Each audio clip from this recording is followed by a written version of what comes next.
Video as I introduce you, Dr. Liben. Hello, welcome.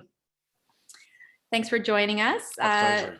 Yeah, so Dr. Liben is joining us from Montreal and is a professor at the Faculty of Medicine of McGill University and has been the director of the Montreal Children's Hospital Pediatric Palliative Care Program since 1995. He co-developed and teaches a mindful medical practice course as part of his work within McGill's program in whole person care. His interests include how to both reduce suffering and increasing flourishing of both patients and clinicians. So welcome, Dr. Liben. Thank you so much for joining us. And I will stop sharing my screen so you can show yours. Okay, so I'll just get my screen up and running. Welcome, everybody. The usual slightly uncomfortable pause while the presenter tries to struggle to get his AV working. There we go. Do you see it? Perfect. Yep, perfect. Okay, great. Thank you. So yeah, hi, welcome. It's great to do this. It's kind of weird still to do this over Zoom. It's not the same for me, and I don't think it's the same for you. I've been on your side of these presentations for a long time also, as in person, but it's better than nothing for sure, and for not doing it. But I'm personally looking forward to getting back to in person. It is not the same thing to do it this way, and it requires more energy and more concentration on your part for sure. So I'll try and I'm not going to try. I am going to capture your attention so that this hour or this 40 minutes will pass maybe and be kind of interesting, I hope. So am I alone in feeling this way? This artist drew this before the last couple of years. Am I alone in that? Does anyone else feel that way? I don't think I can see the chat, but can anyone else relate to this? You sort of jump out of one burning building and you think, and then you're back into another one. Does anyone else feel that way? I can't see the chat, so I don't know if you're answering or not in the chat. Please do use the chat. I would love to see your faces, which is the real way to get feedback, but if not, I'm going to depend on the chat. So yeah, so one day it's COVID's terrible and we can't go anywhere or do anything, and the next day it's like, oh great, I started looking on web, looking for like a vacation plan or take some time off, and then boom, the cases are going up again and we're hearing messages of doom and gloom again. It's sort of one thing after another, right? It's like it's been quite something the last few years, so I don't think I'm alone on that, and the artist, or obviously drew it, felt the same kind of way, I guess, as well. So I thought I'd give you a little bit of an idea of what I do to sort of put this into context, and the work that I do. And I work in pediatric palliative care and pediatric hospital medicine as well. And I see kids who are at risk of dying before adulthood, basically. And that includes a whole population of kids also that have brain tumors. And some of the brain tumor people that I work with are on this call right now. I saw some of them commenting earlier. So that's kind of my clinical work. And my own work, I feel, often goes against the stream of what feels to me like the increasing businessification, commodification of healthcare. What do I mean by commodification? Like it becoming a commodity, like as if we're Amazon deliverers of healthcare, right? I mean the subtle yet insidious ways that language is changing to reflect the so-called business model of healthcare. Like we're called healthcare providers, like we provide this thing. That what we do. Do we really provide health? Is that really what we do though? I don't really think that covers it, and I think it's too of a capitalistic way. Is health really a commodity, a goods and services type of thing that can be delivered? It serves those who want to profit from caring for the sick to say that and to package it that way. But that's really not what I do, and I don't think it's what you do. We don't deliver health to people. We help people in times of suffering and their pain, do the best they can, occasionally cure, but often try and make them deal with it and live with it as best that they can. I think the business model has been replaced, the other unhelpful model beforehand, which was the war, the military model, the war on drugs, for example, that was called that way. That really should be called a war on what? A war on unhappiness, a war on suffering. Or even better yet, why call it a war at all? Why use the war metaphor at all? Why not just call it a plan to help reduce suffering and increase human flourishing? Seems to me a better idea than constantly trying to see things as either a business model or a war model. And I think there's serious side effects to having this business and war models around us of healthcare. And I think the results are all around us, and they're also we're seeing them inside ourselves as well, right? What do I mean by that? Clinician rates of burnout, burnouts of doctors, burnouts of nurses, social workers, child life specialists, people that are burning out, depressed, quitting work and healthcare in droves. It's a real problem. Physician suicide rates have always been higher than the population, and it's such a disaster when someone, a medical student, ends their own life, as someone did this year in our institution. An absolute disaster to have a young person who chooses to take their own life because of the stresses of working in medicine. And we have patients that are dissatisfied also, increasingly vocal about unrealistic expectations that are foisted upon them by the healthcare industry, as if we're an industry. As in we're supposed to give deliverables to patients, and then we don't give the deliverables, your happiness and your well-being, that they rate us poorly. So I think what we need as clinicians are ways to bring all of who we are as people, to the bedside, to the clinic, to the homes of our patients and their families. Like, why bring our whole persons into this thing? Because I feel if we really aspire to help people and not just shrink the tumor, the brain tumor, down a little bit, then we need to work on all aspects of ourselves. And that means also working with the parts of ourselves that we're not so proud to share, our fears, our hidden unconscious motivations for doing the work that we do, our so-called shadow sides. And when we do this work, this whole person work, so that as whole persons we can show up as whole persons for our patients, um, then our, then we'll see our patients too as so much more than their tumors. They, like us, also have multiple dimensions as social, political, racialized, gendered beings doing the best they can in systems that they also didn't create and that are often working against their own interests to live, to love, and to flourish. I say all this, so that was quite a bit of a rant there. I say all this because I find this conference is set up to be exactly the kind of conversation that I think is so needed. It's not a business model that's over-promising cures and total freedom from illness to people. Rather, it's a conversation of different aspects of our common humanity. And common humanity is something we're going to be talking about in a few minutes in terms of the way we can do mindful self-compassion. Janik, your conference organizer, has brought us together, clinicians like myself and Dr. Liang Zheng, together with a patient, Dania Ottman, who you'll meet soon, and artist activist Sunday Ajak, to make this what I would consider a whole person care conference. And my description of the clinicians, patient, and artist activists are in themselves too limited, too small. Too limited because I too am sometimes a patient, and sometimes even an artist and an activist. And Dania, Liang Zheng, and Sunday are each much more than whatever labels are applied to them. I think we're all so much more than the labels placed on us, and often self-placed as well, that self-limit us. So tapping into the richness of being human, human beings, not human doings, is where I think medicine needs to go, or some would say to come back to. And it's exactly this kind of conference that gives me hope that I'm not alone in my hopes and aspirations.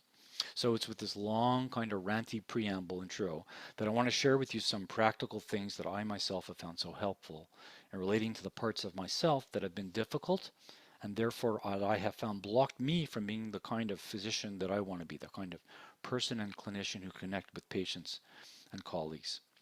So mindful self-compassion, it's not something that's just like an interesting idea. Oh, that's cool to know that multiverse theory, whatever. It's something that actually any of us can do. If I can do it, anyone can do it. And it's something that can be done now, today. We're going to do some of it together. If you go along with me on some of these exercises, I'm just offering that you do together. You'll get a bit of a sense of it for yourself. And I think to be honest about it, I think a helpful side effect of practicing mindful self-compassion is that it spills over into all aspects of your life, not just your work life, as it has into other areas of my life. And so if you wouldn't mind finding helpful ways to be a better clinician and also the kind of, parent, child, sibling, friend that you always wanted to be, then, maybe mindful self-compassion might be of interest to you also. So there's some reasons why it may be of interest to you.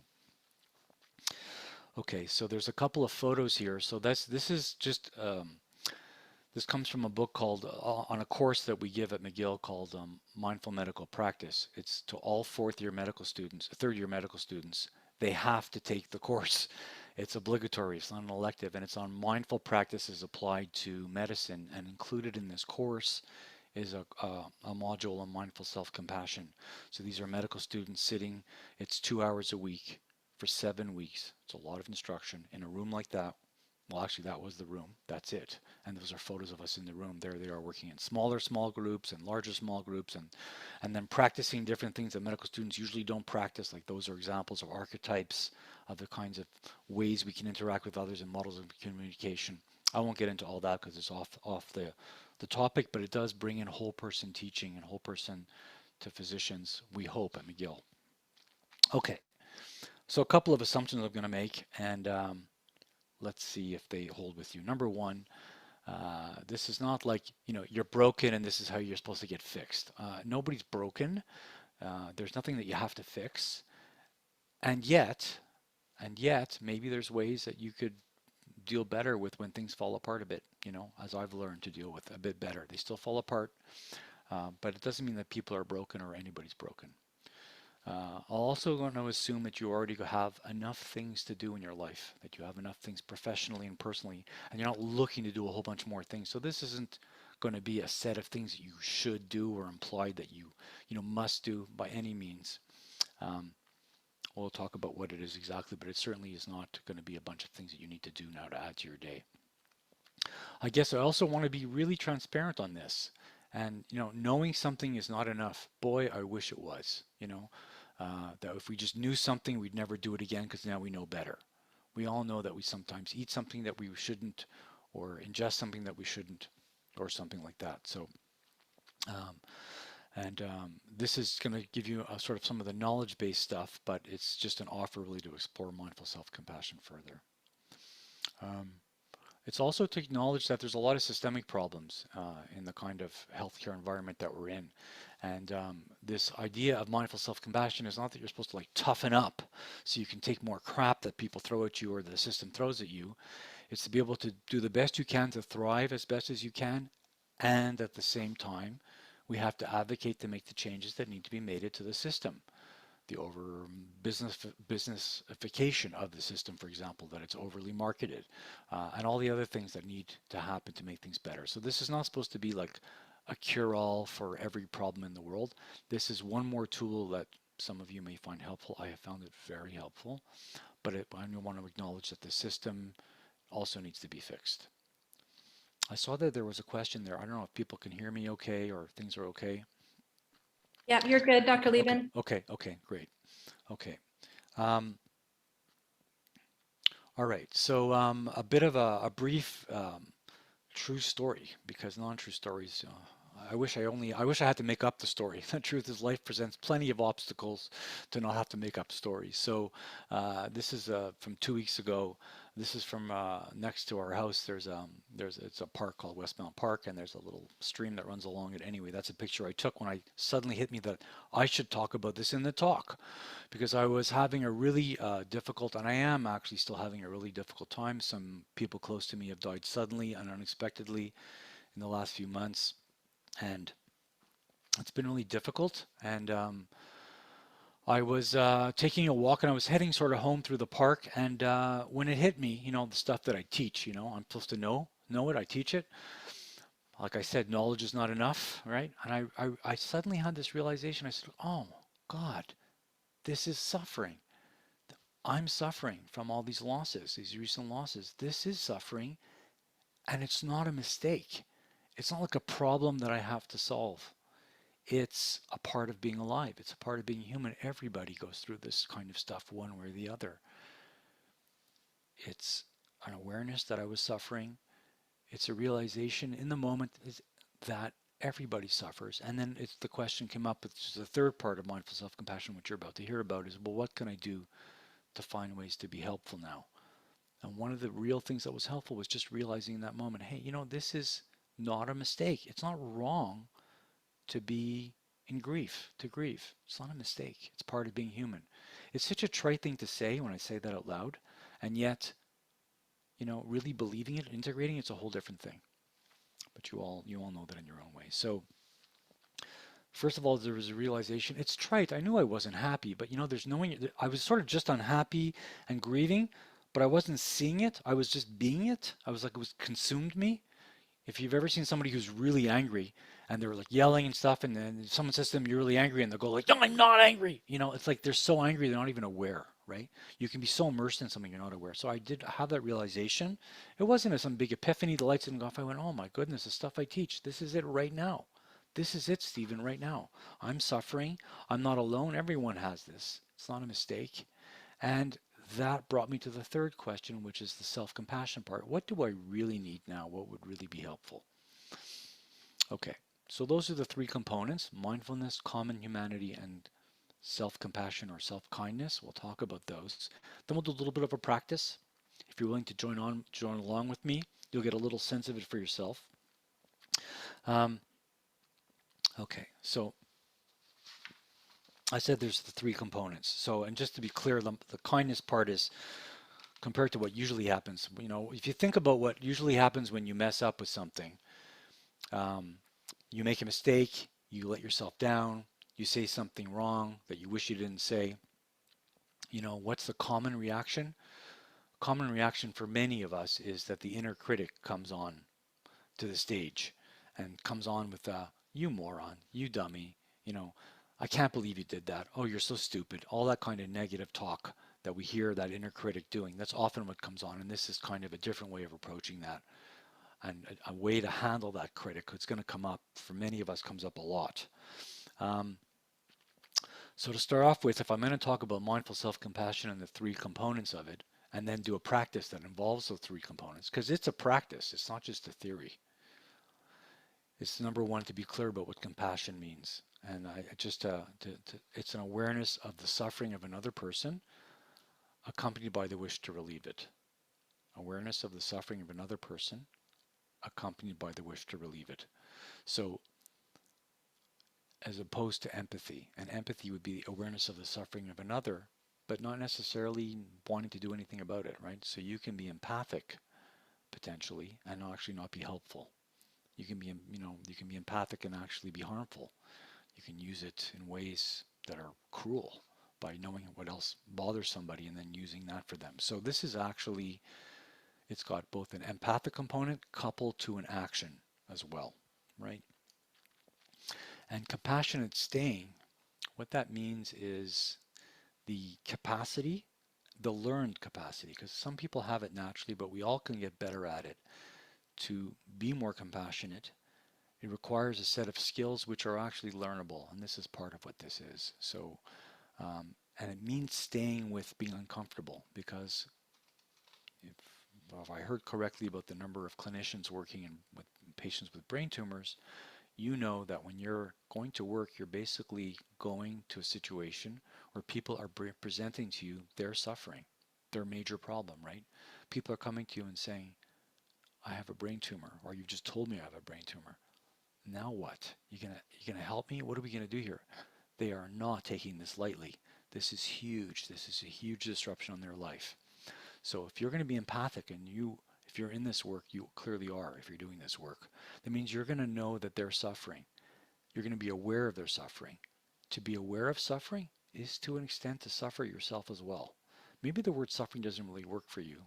I don't want to make it sound like for some people words have different valences, right? So an awareness of their dis-ease, which is where the word disease comes from, their awareness of their uncomfortableness, of their suffering. So if you're really aware of that, and it's somebody you're connecting with in person, you're going to suffer a bit too in that moment, right? It's hard not to have some element of that to vibrate with yourself, right? We have empathy and mirror neurons. We do vibrate with the feelings and thoughts of other people too.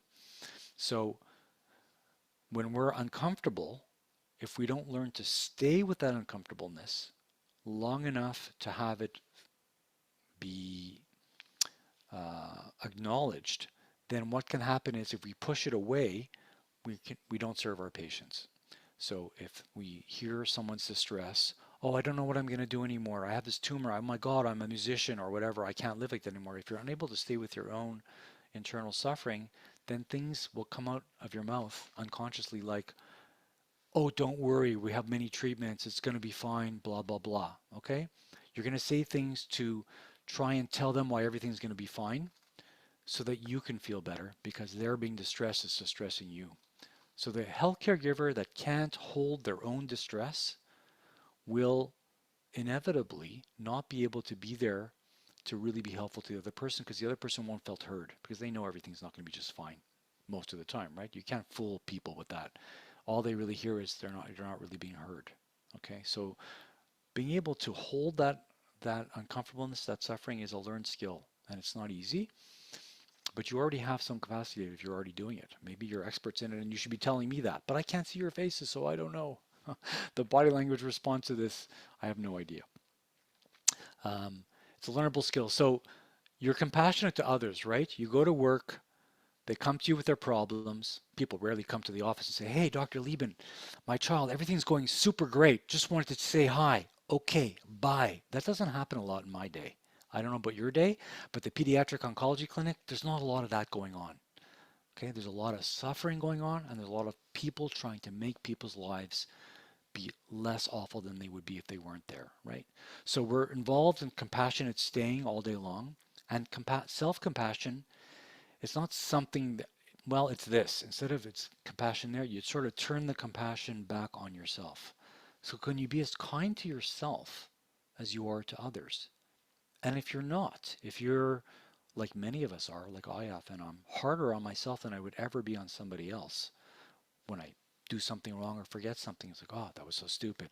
But if it's somebody else, I'm like, oh, that everybody forgets things. Don't worry about it. I seem to be much more forgiving of others than myself, and I know I'm not alone in that. You know, then what would it take to turn that compassion around? And why would I want to do that? Why would I want to turn it around? How could it be helpful to turn it around and be able to do both compassion to self, compassion to other? And why not do both? And I think to work in this field of serious illness for a long time, if you don't do that, it's not viable in the long term.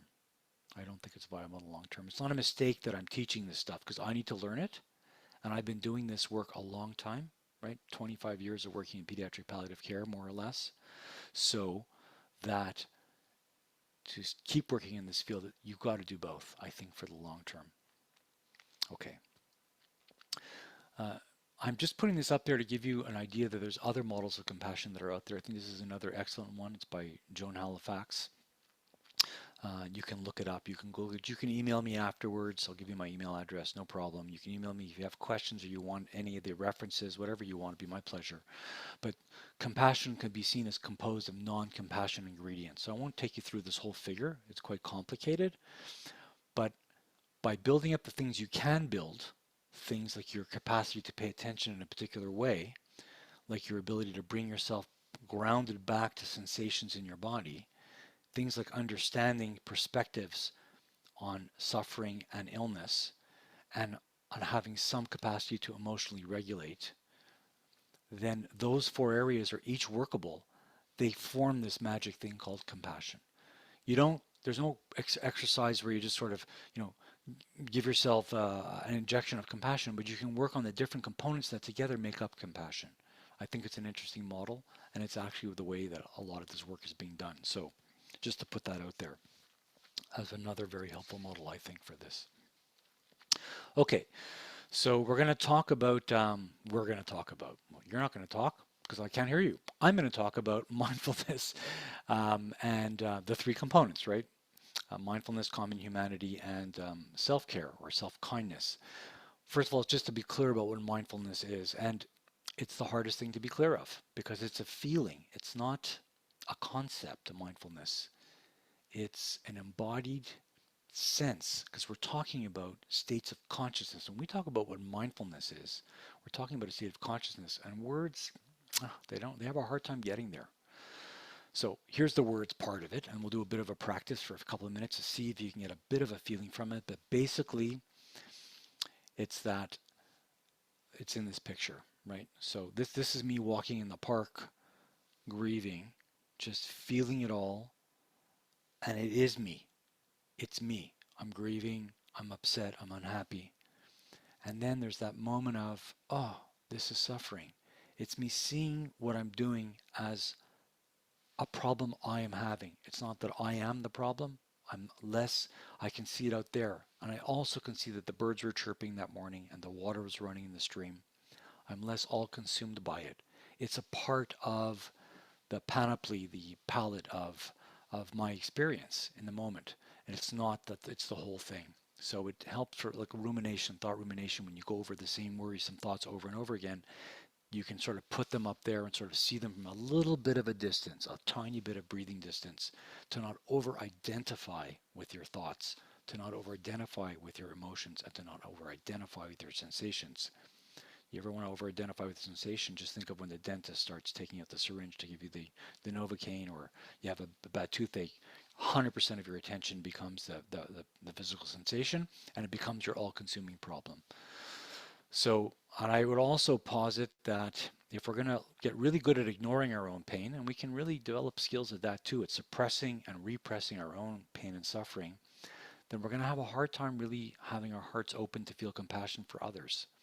So, the cost of closing down the heart, or closing down our ability to actually be with our own pain, suffering, emotional pain, is that we are closing down to compassion in others. Um, So the key part here is to be aware of our thoughts, emotions, and sensations without over-identifying them as I am angry. As that would be one way of saying it, would be like, well, that's over-identifying. I am angry versus I am feeling anger. It sounds like such a small difference between the two, but it's a world of difference as a felt feeling. I am angry is one thing. You're vibrating as a total being of anger. I am feeling angry is another thing. I am feeling pain. I am pain. Very different things. Okay. So just a little check-in right now. How are you feeling right now? So if you can put in the chat, a 1 would be, I don't feel good at all. So 1's terrible. You all know pain scales, I bet, if you're working in this field. And 10 is I feel great. I want to see if there's anybody out there, or if I'm alone. Put in the chat just a number. You don't have to say anything about it. You don't have to justify it. You don't have to anything, right? Um, put whatever number you might be feeling in the chat. Yeah.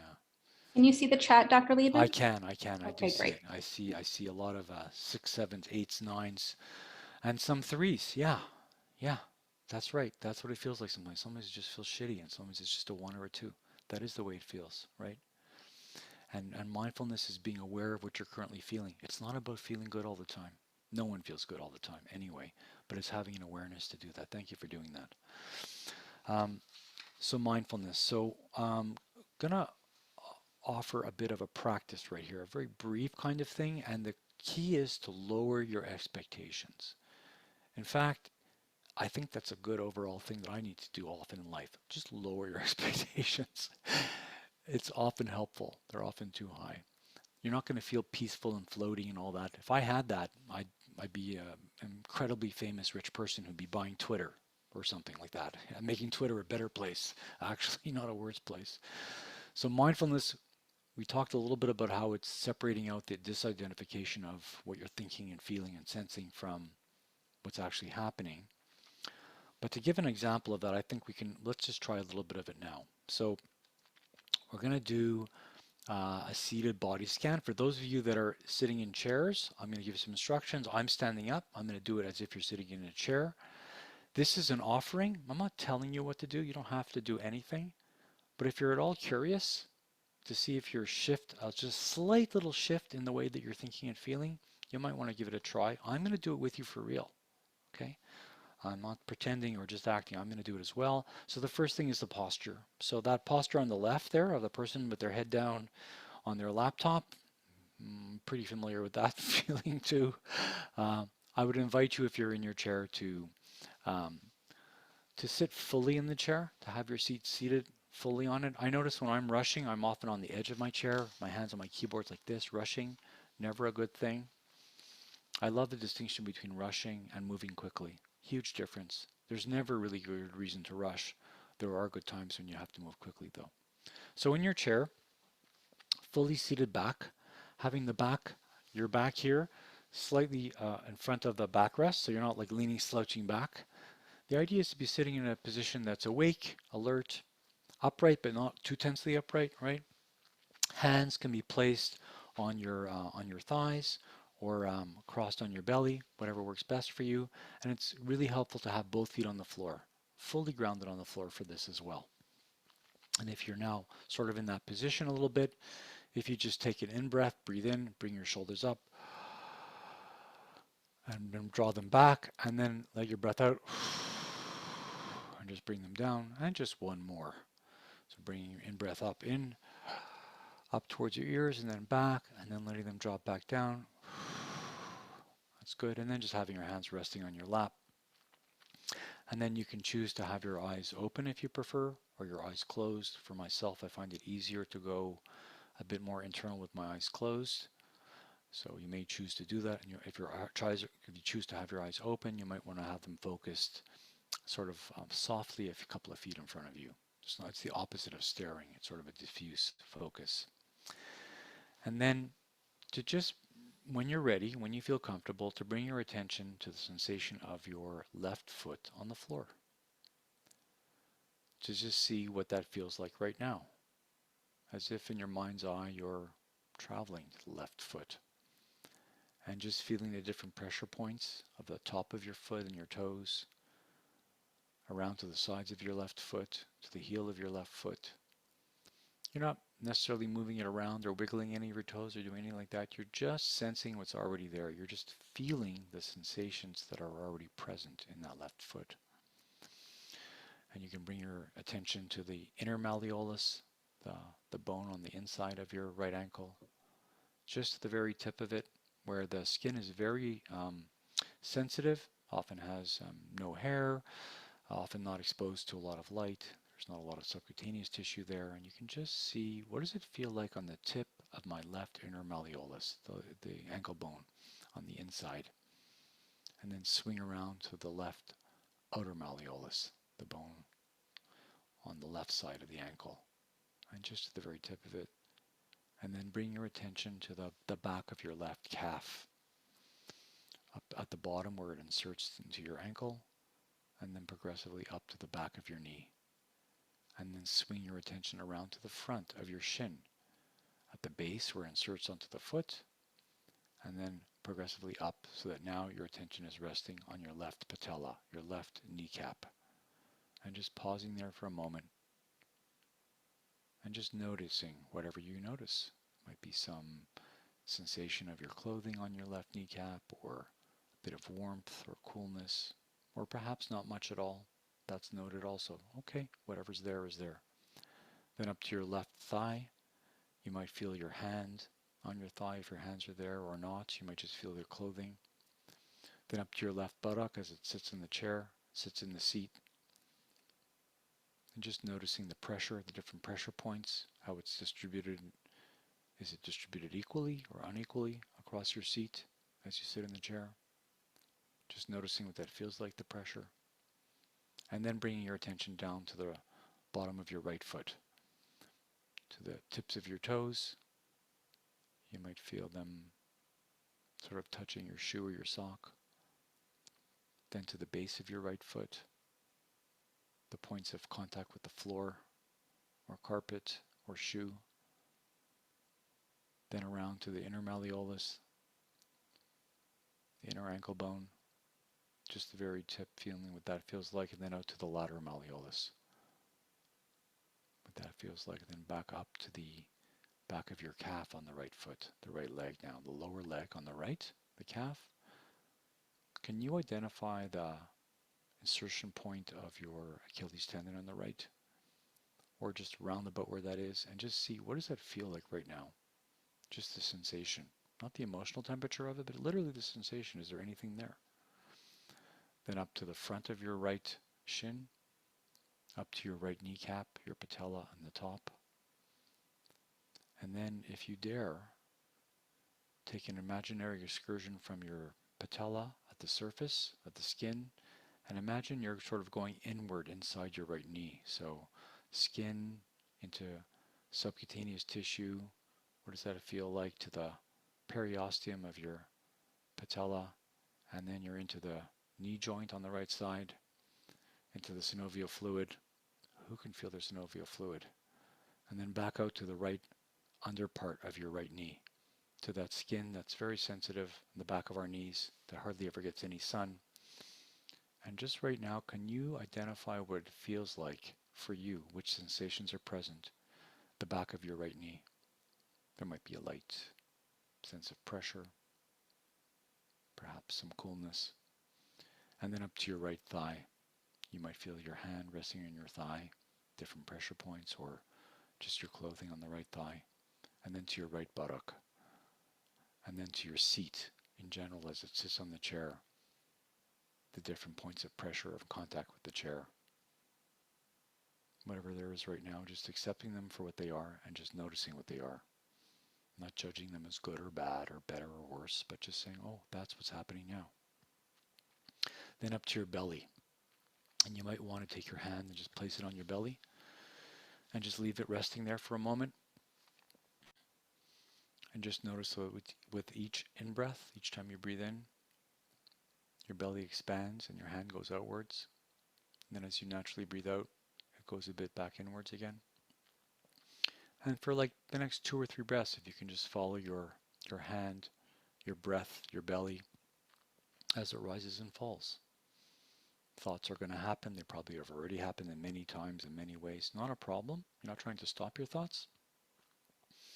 You just simply, when you notice you get lost in thought, whatever you're thinking, this is great, this is terrible, this is fun, I wish this would end, I'm going to scan emails, whatever the thought is, let it be and come back to the sensation of your breath. Give yourself permission to do this for like 30 seconds. Life will go on after the 30 seconds.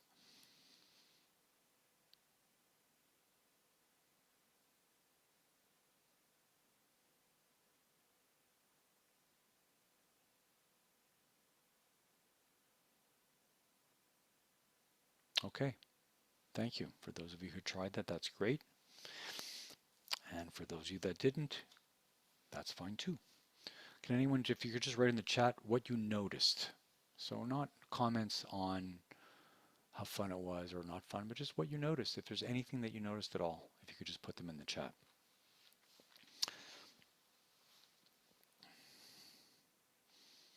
For some people, it was probably a bit like this, right?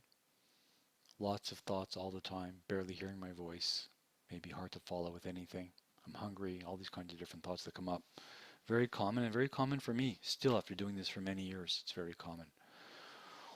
Or perhaps relates to you, this relates more to you. There you are sitting on the bench, and one thought after another, you know, how much are you actually sitting on that bench and feeling that you're in the forest, right? Or perhaps this is more your mindset. I'm meditating on my inability to meditate due to the fact that when I meditate, I can't stop thinking about how I can't meditate because I'm thinking about my inability to meditate. Is that correct? Yeah, that's what we would call overthinking it, perhaps, right? So all these things are very common, and there's nothing wrong with any of them. It's just to be aware of them and to not get caught in them. I put a picture here of the hands because what we just did was a so-called formal practice, a sitting practice, right? You have to sort of stop what you're doing and do that, right? But we can always sneak in little stealth, S-T-E-A-L-T-H, stealth practices, sneaky little practices that no one will know. So we're washing our hands all the time, right? Not with as much soap as that, I don't think, but the alcohol rub that we use before each patient room. So as we're doing that, you can just bring your attention to the sensation of the alcohol in your hands. And you're not making a whole story out of it. You don't have to go, oh, this is the beautiful sensation of the lovely alcohol in my hand. Just acknowledge the sensation itself of the alcohol in your hands. Allow whatever thoughts are there to be there. But it's a bit of a mental pause that allows you to refresh, to be ready for whatever's going to happen in that patient room that you're about to enter into. I find it a very helpful way, because otherwise sometimes we can rush into the room with all our other thoughts and worries trailing along behind us. This doesn't wash away all the thoughts and worries, but it's a bit of a centering to go to. So a bit of a mindful practice in the moment. Okay, so now we know what mindfulness is, or have a taste or a flavor of an idea what it is. And it's kind of a key component of the 3 parts of mindful self-compassion is the mindfulness part. So we just went through that. So an awareness, like I did in the park. This is what's going on now. I feel like a 4. I'm sensing this in my body. And it's about re-inhabiting the body as well. And coming back to not just being in our heads, but also coming back to the the real thing that's happening now, which is whatever we're actually sensing in our bodies right now. So the common humanity part of the three parts of mindful self-compassion is that when we're suffering, it can feel like, I know it does for me, it often feels like we're the only person in the world that's suffering. We can feel really isolated. We can be self-critical. Somehow, we're the only one who makes mistakes. And mindful self-compassion recognizes that suffering and personal inadequacy are a part of being human. It's not a mistake to feel that way. The word human even comes from the ground. Human, humus, same word, same root word, meaning from the earth, to be grounded, to be on the earth, to feel the sensations as opposed to the spirit and the sky where the gods so-called originated. We all suffer. Everybody suffers. And this despite the fact that if you're on Facebook, it looks like nobody suffers. Everybody's having an amazing time. It's fantastic all the time. Vacations all the time. It's a great source of looking how everybody's lives are perfect when we know they're not. So common humanity is that, and the way that it feels is if you took your hands and you kind of squished yourself like this, and then you just open them up. If you just open them up like in this picture, that's what it is. It's not just me, it's everybody. I'm part of this common humanity, this feeling of I'm not alone. That's what that common humanity is. And then there's what we do when that comes up, when we're suffering. Do we practice self-judgment, the inner critic, or do we practice self-kindness? And self-kindness, there's really two big broad ways that we can learn to be better at that. And one is the words that we say to ourselves, and here we're saying ourselves when we're trying to be kind to ourselves as opposed to being self-critical. So it's both with words, and there's literally touch. Touch is something in medicine that's hardly ever talked about or worked on. It's amazing how much dissociated we are in medicine from the body and touching. But we know from polyvagal theory, we know that there's research evidence base for this, that the way we actually are in the world affects the way we feel and vice versa. It's not just a one-way street. So there are things we can do to self-calm, to self-soothe, to emotionally regulate. And the way we touch ourselves can be part of that, the way we touch. So activating the sympathetic nervous system. So we're going to talk a bit about that. But the kind of words are, listen, the mindful self-compassion, I'm giving you a little taste of it. There's great stuff. I'll give you the references afterwards to take courses if you're interested, short ones, long ones. I've taken all kinds of courses, but to find these words that work for you personally takes more than a few minutes. So some of the words that I'm going to give you that work for me or for others, you may say, that doesn't work for me. That doesn't, it sounds chintzy, it sounds too twee, it sounds whatever. So may I be kind to myself? May work to you. One that worked for me that I found was, it's okay. It's okay, Stephen. It's okay. It's all right, buddy. All right. Now it sounds like I'm talking to a dog to some of you. It sounds like it to me right now as I say it. But that's what works for me. Whatever. And you'd find the words that work for you. And another set of phrases is, what do I need? What do I really need? Which is what came up for me at the park, which I had practiced beforehand in mindful self-compassion course that I had taken for a week. Okay, and then there's the actual physical touch you can do at the same time. It's not a matter of placing your hand over your heart to try and symbolize something. It's what actually would be helpful. For myself, it's right hand over chest, left hand over belly, to sort of self-calm myself, right? So those are the kind of self-kindness things you can do, as opposed to berating yourselves about how much of a moron you are and how stupid you are and all that kind of stuff. I want to make it clear that compassion isn't some dopey, there's some stupid compassion. Stupid compassion is you just become a doormat for other people. The idea is not to be a doormat at all. Self-compassion means you recognize that there are limits to what people can and should do and say to you. So I talked a bit about the openness and the common humanity. Well, another physical manifestation, or archetype of the fierce compassion would be kind of the horseback riding stance, which this person is doing right here. So kind of your feet wide apart, you're kind of giving yourself some weight in your hands like this in a ready position because you're really ready to go, no, that's not okay. It's not all right. Or no, I can't take that on. I need some time. I don't have to justify why I need some time. I need some time, whatever it is. So it also means having some backbone to be able to say no to other people and to the inner voice of yourself that always wants to please everybody else. So compassion is not just soft and yielding, it's also firm and forceful when necessary to self-protect.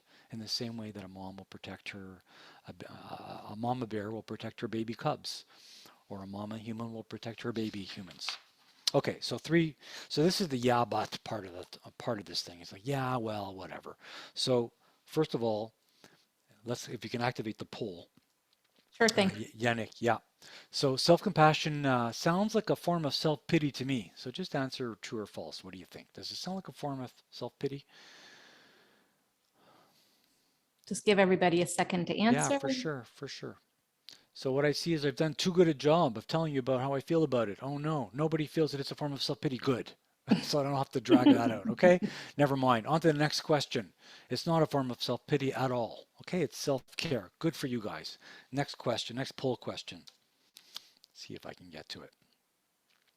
Right. If I'm self-compassionate, won't that make me complacent? Like, don't I have to drive myself hard? I got to tell you, physicians, if you're out there, physicians are really good at coming up with this one. They feel that if they're not hard on themselves, they'll become compliant. But you guys, 32 of you, do not feel that way. So good. It is not, it's not that at all. In fact, if you think about if you have kids or if you've been a kid, many of you have been children as part of your life experience. Um, if you think about how you want your kid to be treated when they make a mistake, do you want your teacher to say to your kid, "You're stupid, you're a moron, I can't believe you made that mistake"? Of course you don't. I'm laughing, it's so outrageous. And yet that's how we can often talk to ourselves, right? What we really want is a teacher will say to our kids, yes, you made a mistake, acknowledge the mistake, don't pretend it didn't happen. You acknowledge it, like some ex-presidents don't acknowledge anything. You acknowledge the mistake when it happens, and then you want the teacher to say things like, hey, I wonder what we could learn. I wonder what would be helpful to you to try and do better the next time, and try and explore with your child, right, how you can do better. That's the way to promote learning and to drive someone to try things. And it also makes people not afraid to fail.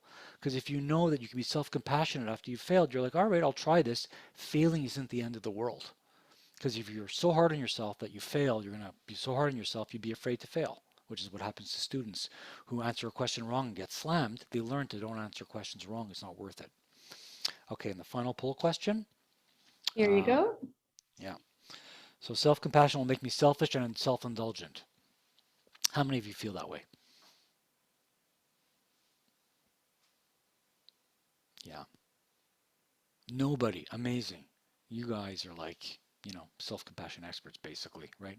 So it doesn't make you self-compassion because when you answer, oh, one person, there you go. um, when you when you when you know the difference between what you need and what you really need, that's the key, right? So yes, in a moment of, you might say, oh, I need, eat a whole liter of ice cream. That's what I need to drink a bottle of wine, right? But when you go, yeah, but what do I really need, right? And you pause for a moment, it's rarely to overdo things that will make you then feel regretful afterwards. There's a big difference between self-indulgence and self-wisdom, right? It doesn't mean there's anything wrong with a bit of wine or a bit of ice cream, but the self-compassionate part knows what's too much and what's not enough. Okay, that's great. Okay. Um, Trying to move the slide to the next slide. I'm looking at the time as well. What I'm not going to do is get into all the evidence base for this stuff. I'm going to skip over these evidence-based slides. So there is a whole evidence base for this. I just would direct you to this website, selfcompassion.org, or just Google Kristen Neff. If I'm saying the name too fast, you need it from me afterwards, it would be my pleasure. She's got tremendous amounts of evidence about why self-compassion makes you happier, less stressed, and more resilient. It's an excellent database on that. And there's all kinds of great studies on that, on how it reduces stress and improves coping. It doesn't eliminate stress though, which is what I wish it did. Like no more stress. No, but it does reduce it. And how it can be helpful. This was an 8-week program for nurses on compassion fatigue and compassion resilience. And this is for chronic pain patients compared to CBT therapy and how it was better for them. So we're just going to finish with this brief.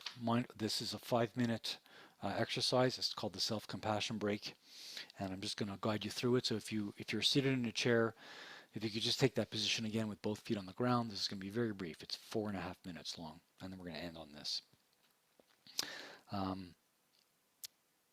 This is called the self-compassion break, and it's a way to remind ourselves of the 3 components and put them into action in the moment. And it's important for you to find language that works for you personally. I'm going to use language because we're not an interactive thing here, but you have to find your own. For example, if you don't like the word struggle, you don't like the word suffering, then use the word use struggle. I don't know, there I froze a bit there. Okay, so think of a situation in your life that's causing you stress. It might be a health problem, it might be a relationship problem, a work problem, or some other struggle. Just bring that to mind, and if it's a 10 out of 10 for you in sort of severity, then pick something else. Pick something that's more like a 5 or a 6 out of 10. You don't want to give yourself the most challenging thing in the world for this brief few minute exercise, okay? Bring to mind a challenge you're having that's like a 5 or 6 out of 10. Visualize the problem in your mind's eye. You know, who's saying what to whom, what's happening, what are you worried about that may happen? You know, you should have some mental image of that. Can you feel the discomfort in your body as you bring this to mind? Do you feel any tightness in your chest or coldness in your hands? There should be some physical sensation that goes with feeling of discomfort. And then try saying to yourself, this is a moment of suffering. This hurts. This is stressful. This is a moment of suffering. And then try saying to yourself, suffering is a part of life. That's the common humanity part of it, right? Other options are like, I'm not alone. Everyone experiences moments like this, just like me. This is how it feels when people struggle, just like this. Everyone goes through difficult times. And then see if you can offer yourself the kind of soothing touch and words that maybe you heard me talk about in the previous slide, right? And try saying to yourself something like, you know, how can I be kind to myself? May I give myself what I need? What do I really need? And then there may be particular words of kindness and support you can use in that moment to yourself also. May I forgive myself? May I be strong? May I be present? Can I be present through this difficult time? And if you're having a hard time finding the right words, you could think, what would I tell a good friend in a moment like this when they told me they were suffering like this? What would I tell them? What words would I say to them? Can I say those words to myself? The same kind of words that I would offer to somebody that I love or care for? See if you can offer yourself the same message as them. And then let that go. That's a brief mindful self-compassion break in action kind of thing. And that's, I'm just trying to get to the next slide. Whoops. It's a little awkward here. So the next steps. So first of all, you know, is to ask yourself what you need to go in a positive direction in your own life. You know, it might be doing something new that you really thought you'd like to get back into, but you haven't. But I got to tell you that it also may be stopping something that you that's no longer serving you, that's no longer helpful. It might be at home or an activity that distracts you, but in a way that you know is unhelpful, right? And that's really it. I'm going to stop here because I see the time is up also anyway. If you want to reach me, that's my email address, stephenlieben@gmail.com. I have a website if you want to go to it. And I'd be happy to take any questions or comments or anything from you at all. I wish I could see all your faces right now. I know, it's so weird not having an audience, isn't it, Dr. Lee? A live audience, that is. Thank you so much for a great presentation. I'll give everybody a second. I haven't seen any questions come through, but the comment you made about lowering expectations, I think it's something that a lot of us have to do, especially I was just chatting with a couple of colleagues earlier because we've been doing so many virtual events, and like you said, you know, Zoom fatigue is a real thing, and we had so many people register for the event last year, and this year the numbers are lower. So it's like, so just trying to lower those expectations of like, you know what, the people who are here because they can make it. And then we're recording the presentation, obviously, because, you know, not everybody can be here live, right? In the chat here, we've got such great reminders. Thank you. Thank you for another great presentation. We probably have most of us a big smile. It was very interesting. Thank you. Thank you so much for your presentation. Timely for her. Such great reminders. Yeah, lots of kudos, lots of kudos. Any specific questions for Dr. Liben before we sign off with his presentation? I don't think so. If anything comes, oh, here we go. Michelle says, thank you so much. How do you socialize students to believe that it is okay to stop and check in with self? Great question. I mean, we try and embody it ourselves. We do it. The people that teach the course are clinicians themselves. They're not. We don't have like psychologists coming on purpose to tell them what to do. So we tell them how we say this is how we are able to practice for so long. This is how we bring it ourselves. We do it ourselves, and they buy it or they don't. Listen, their capture rate is not 100%. Some of these students are not going to buy it. They'll never buy it, or maybe they will eventually. But we do what we can. We just try and be what we talk about as best we can, imperfect as we all are, you know? Yeah, that's great. Thank you. And another one came up. How often do you practice MSC? Yeah, specifically MSC itself, I practice, practice mindfulness. I meditate quite frequently, and it kind of serves as the base of it. I don't really know. I got to say I really resist. I was a tremendous. It was such a pain in the ass of the course. There was a mindful self-compassion course. I took it with Chris Germer, one of the originators of this thing. It was a week course at a lovely place in California, just pre-COVID. I gave him such a hard time. Yeah, but like I give you the yeah, but pull question. I was yeah, butting him all over the place, and he was patiently, well, Stephen, blah blah. I'm like, and the whole morning on how to do self-touch in a way that's helpful. I'm like, I don't know, resisting. I'm such a resistor. God, I find myself doing this a lot. So you ask me how often I do mindful self-compassion. Formally, not that often, but how often when I'm at bed at night, the thoughts start going, the hands migrate to this. And I do find it helpful. It doesn't take it all away, but it's helpful. It slows it down. So the answer is a lot. You practice a little, you get it a lot. I mean, yeah. And that's just such a simple thing for us to do, right? Just a reminder and a focus on our breathing and focus on, resetting. So I really appreciate all of the suggestions you've given to us. And I know that everybody here really, really appreciates it, and really great reminders for us moving forward. So thank you, Dr. Liben. Okay, pleasure. Thank you for your time. So give some kudos again to Dr. Liben in the chat, all the way from Montreal. We appreciate you. We appreciate you. Perfect. So I'll have you stop sharing your screen for me, sir. Thank you. And we will chat soon. Okay. Thank you, Dr. Liben. Okay, next up, I'm going to just organize my slides. We did the questions and comments. Perfect. Dania, you are up, my friend. I'll have you turn your video on. There she is. How are you? Hi, everyone. I'm good. How about you, Janique? Good, good. Thank you so much for joining us all the way from BC. Yeah, thank you for having me. I'm really looking forward to it. Isn't technology amazing when it works? Right. So give some love for Dania in the chat here. I'll do a little intro before we do our little interview. Dania is a first-year sociology student at the University of British Columbia and plans to pursue a degree in law. Despite her brain tumor diagnosis and medical adversities, she has made peace with her illness by giving back to her community and helping others. Dania has contributed over 1,000 hours of volunteering in school. Definitely give her some kudos for that. Community and national organizations, and currently she serves as a student ambassador at UBC. I bet you it's not snowing in Vancouver as it is here in London, Ontario. Oh no, it's sunny out today. Yesterday was raining, today it's sunny. It's totally normal for it to be a back and forth. Yeah, it was a bit shocking today for us. But anyway, Dania, through her leadership roles, has developed a great passion for public speaking. When she's not busy digging into a school book, she enjoys trying out new recipes, hiking with friends, and cheering on the Vancouver Canucks at a local hockey game. So thank you so much for joining us today, Dania. My pleasure. And here's some beautiful photos that you sent. Love them. So tell us a little bit about what life was like for you pre-diagnosis, and then we'll kind of get into the type of tumor you were diagnosed with and treatment and so on. Yeah, of course. So I was quite young when I did get diagnosed. So life before that was quite simple, doing typical childhood things. I was in school. I loved playing sports.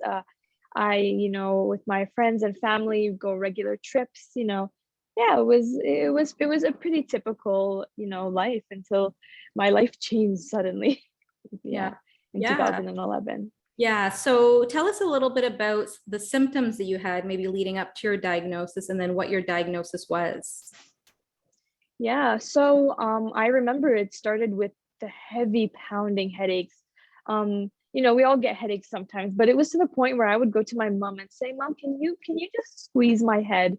Like they were really severe. And when kids complain about headaches sometimes, like you don't know how serious it is until it gets that pervasive. So it started with the headaches, and then slowly we started getting some drowsiness, some dizziness. Mhm. That was a little bit concerning. And then started the vomiting. And that was the point where I was like, okay, we need to get this checked. Yeah. And at first, doctors, they didn't know 100% what it was. They thought maybe it was just like, vitamin deficiencies, um, just nothing to do with the tumors Mhm. until hit the double vision.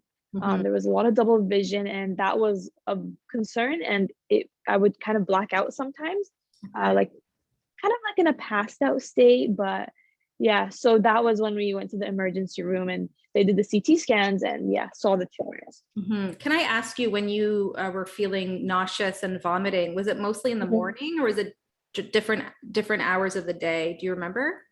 Yeah, it was definitely different hours of the day. There wasn't like concentrated in one time of the day.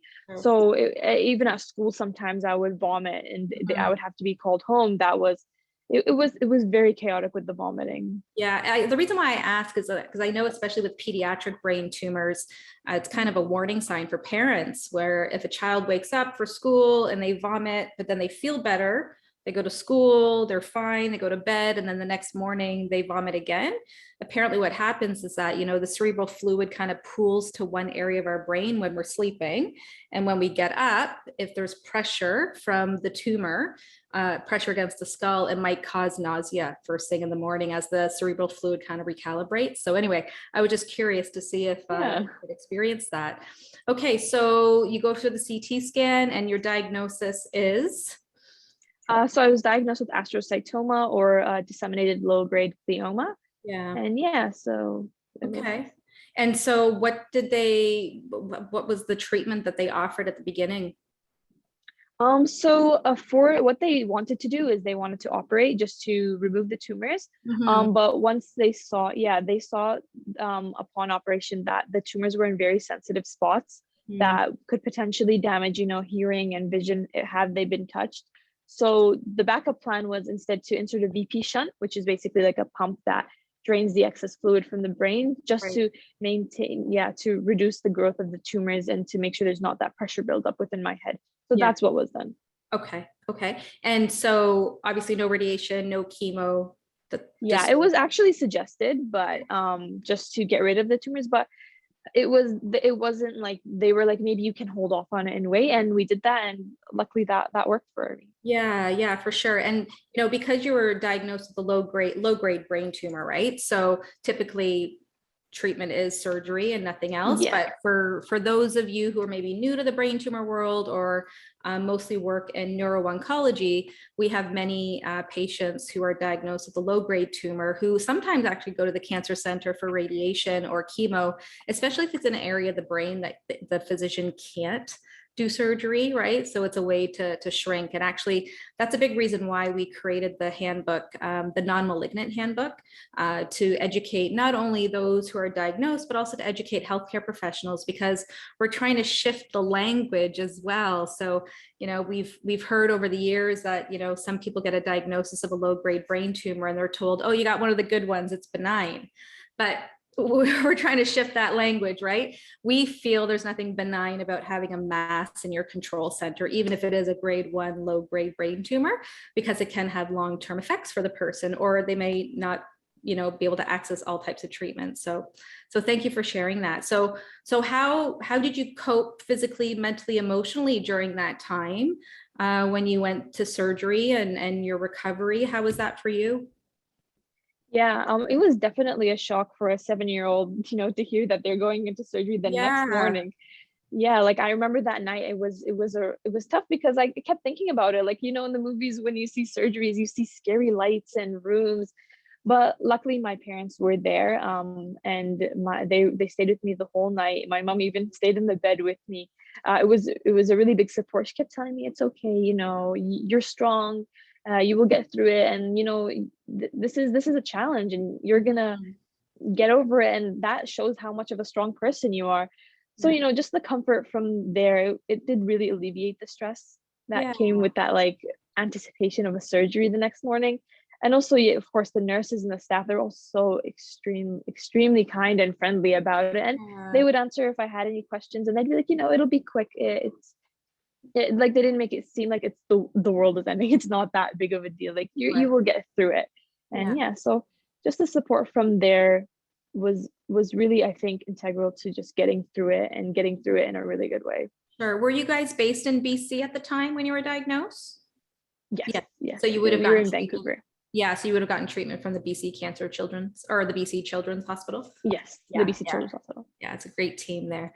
It is a great Yeah. team. So do you feel like you're older now, of course, and you were quite a bit younger, but even now, like, do you feel like you have to manage your energy levels, or do you feel you're good, or that have you had to adapt anything for school for yourself, cognitively or mentally, or any changes for you? Yeah, that's a great question, Janik. Actually, I'm really glad that I've come a long way.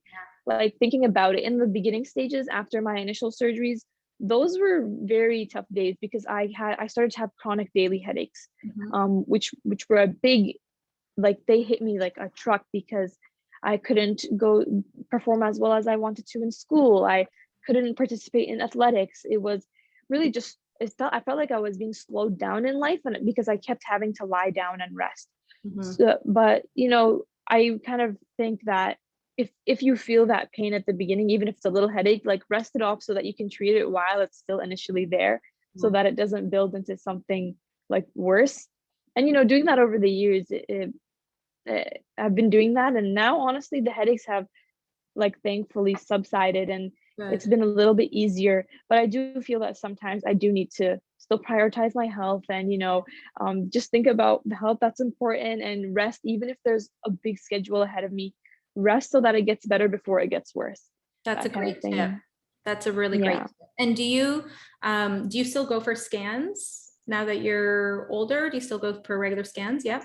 Yes, I used to go more often, like twice a year, but now they do it once in 2 years, 3 years, just to make sure that everything is good. And gladly things have been stable. Good. And so we always like to ask our brain tumor survivors to provide tips and suggestions, whether it's for friends and family, or since this is a healthcare professional symposium, if you have any suggestions or tips for healthcare professionals giving a diagnosis or working with a pediatric brain tumor patient. Absolutely. Yeah. I think especially with pediatrics and working with kids, it's still really important that we maintain a sense of transparency with the patient. I know sometimes it's easy to think, oh, they're kids, they don't understand what's going on. But like, I can give you a little story. I remember when the doctor walked into the room, and I looked at her after all the scans, and I was like, I'm not going to need surgery, am I? That's the only thing that was on my mind at the moment. And she could have, if she wanted to, she could have sugarcoated it, right? She could have said, oh, no, don't worry. But she told me to, I was like, you might, and it's going to be okay. And, just being transparent and explaining the whole process, and just not like keeping it hidden from the patient, I think is really important because, even as a kid, you need to have that sense of control over your own life, right? So, and to know what's happening to you because it's your right. So yeah, just having that trusting relationship between the patient and the doctor or the nurse or the healthcare professional is really important. Yeah, and absolutely. it is a sensitive, and it is a sensitive topic, so it's not just like a label. Oh, you're not alone in it, right? Especially for parents, a lot of parents might feel self-blame, or this is, why did I do this to my child? Or even the kid, like, why me? What did I do wrong? But it's okay, like you're not alone in this, and letting them know that this happens to a lot of people and it's normal, it happens. I think is a really important part. That's a really great point. Thank you. So have you or your family ever accessed any programs or resources over the years through Brain Tumor Foundation or other organizations to help along the way with support and information? And if not, that's okay. You can talk also about maybe some groups you're part of at school, just from an academic point of view as well. So to answer that question, no, I didn't like formally go out to any other organization. I think a big part of why that is so is because, you have your oncology, your ophthalmology, your neuro, it's like so many different doctors who are all very supportive. So they were kind of my support network. Like you get to talk to them about these things, and they give you support, they give you advice, or they refer you to help if you need it. So that was a really strong network for me, and still is to this day. And yeah, in school, we always have clubs. It's very supportive everywhere, very inclusive, luckily here. Even at UBC currently, I'm part of the Arts Undergraduate Society BIPOC committee. So we kind of work specifically to make sure everyone feels included from all different backgrounds, through events, through initiatives, so that kind of thing. So I think that's really important, just to have these kind of groups and organizations to make sure that everyone just feels like they belong somewhere. Love it. Love it. Thanks so much for sharing. I have one more question for Dania, but as I'm asking the last question, if anybody has any questions for Dania, please put it in the Q&A and I can pass those along. So just more of a fun question. Do you have anything specific on your bucket list, something that you want to do in your life, whether it's travel or try something new? Whether it's during school or when you're done school, let us know. What are some of those things on that list? Yeah, I actually have 3 main ones that are like top on my bucket list. So I think one thing with brain tumors is you really learn to value like your health, and you learn to value life really. So I really want to do things that I would never have been comfortable to do before, like adventurous things. Like I want to go bungee jumping, skydiving, parasailing, that kind of stuff. Good like for you. I really want to go out there and get the adrenaline running. Another thing I've always wanted to do is learn sign language, ASL. Yeah. I just think it's a really good skill to have, and it's also something I think a lot of people should know, because a lot of people need it, and I think it's just it's something really unique to learn. And I actually think it's really fun. Like I have taken a few, I've with the mentor, I've done a few lessons where you learn the alphabet and stuff. So just seeing that process grow, I really hope to develop that into an actual skill set. And it's such a beautiful language. I love watching people sign. And beautiful language. I actually took a sign language class, I think in my early 20s, through a city of London. I know some basic words like monkey and bread. And I know a few animals and a few foods. That's it. That's all I remember. And my alphabet. That's it. And so awesome. skydiving and bungee jumping and all that, good for you. I mean, I've ziplined in Mexico, which was super fun, but jumping out of a plane, I don't know if I can do it, but kudos to you. And if you ever do that, we would love to see the video. So absolutely. Yeah. Any last thoughts that you'd like to share with our audience? I will just say that the third goal there, third bucket list. Yeah. Just because I did say there were 3. Yeah. I've always been, about the public speaking. I've always wanted to host a TED Talk. I feel like especially in the topic of resilience and determination, I'm not sure how what I would specifically make it about, but I do think that is definitely a goal for the future, and I think it is a tangible, achievable goal. Yeah. Well, speaking of which, I'm going to use this as a plug for us here at Brain Tumor Foundation. It's not a TED Talk we're going to be hosting, but in early November, we're going to be hosting what's called a Pechekcha event. And Pechekcha means chit chat in Japanese. And it's basically a formatted presentation, either 20 by 20 or 10 by 20. And the 20 by 20 means 20 slides, pictures only, and each slide automatically advances every 20 seconds. Or you do 10 slides that advance every 20 seconds, and you tell a story, or you share an experience, or you talk about some of your passions. So we're going to be reaching out to people to do some Pechekcha presentations in November. So maybe that's something you can add to your bucket list as well. And maybe some of those healthcare professionals online will want to participate too. So super exciting. Well, thank you so much, Dania. Anything else you want to add and share with our healthcare professionals? Yeah, I just want to say thank you, for having me today. Really, I think it's really important, and I think this is great, getting healthcare professionals together to just talk about the topics that are important today. And I really did enjoy it. And thank you for Dr. Liben. You gave a great presentation about mindfulness. I really appreciate that as well. Absolutely. Thank you so much, Dania, for joining us. And there's some love in the chat here for you. Yes, just really great, and kudos to you. And we're really, really happy that you were able to join us today. And thank you for joining us from all the way from BC. So appreciate you, and I will definitely be in touch. My pleasure. Thank you all so much. Have a great one. Thank you. Give some love to Dania in the chat, everyone. Thanks, Dania. And my colleague Karen, who is who is with us from Montreal, reminded me that I skipped over the door prize, and I'm just going to say it was a technological issue. It froze and it skipped over my slide. So here you go. The first door prize is going to be this beautiful knapsack that says Brain Tumor Foundation of Canada, and it is going to Stephanie Sorensen. Yay, Stephanie! So I will touch base with you, Stephanie, and we will make sure that you get that in the mail. And Karen, we're going to do the second door prize now as well. The second door prize is this beautiful water bottle.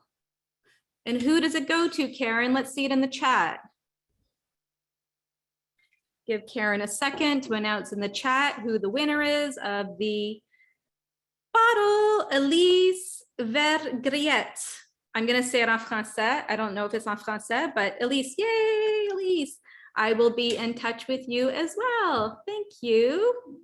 Wonderful. And next we have Dr. Liang, and I'm going to make you a panelist so we can see you. And then I'm going to make you a co-host in a second.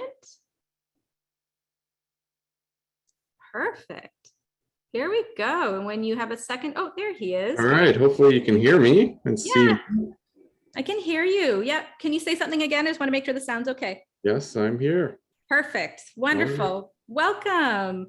Welcome. Welcome. Thanks for joining us all the way from Toronto. All the way. Just down the highway from us.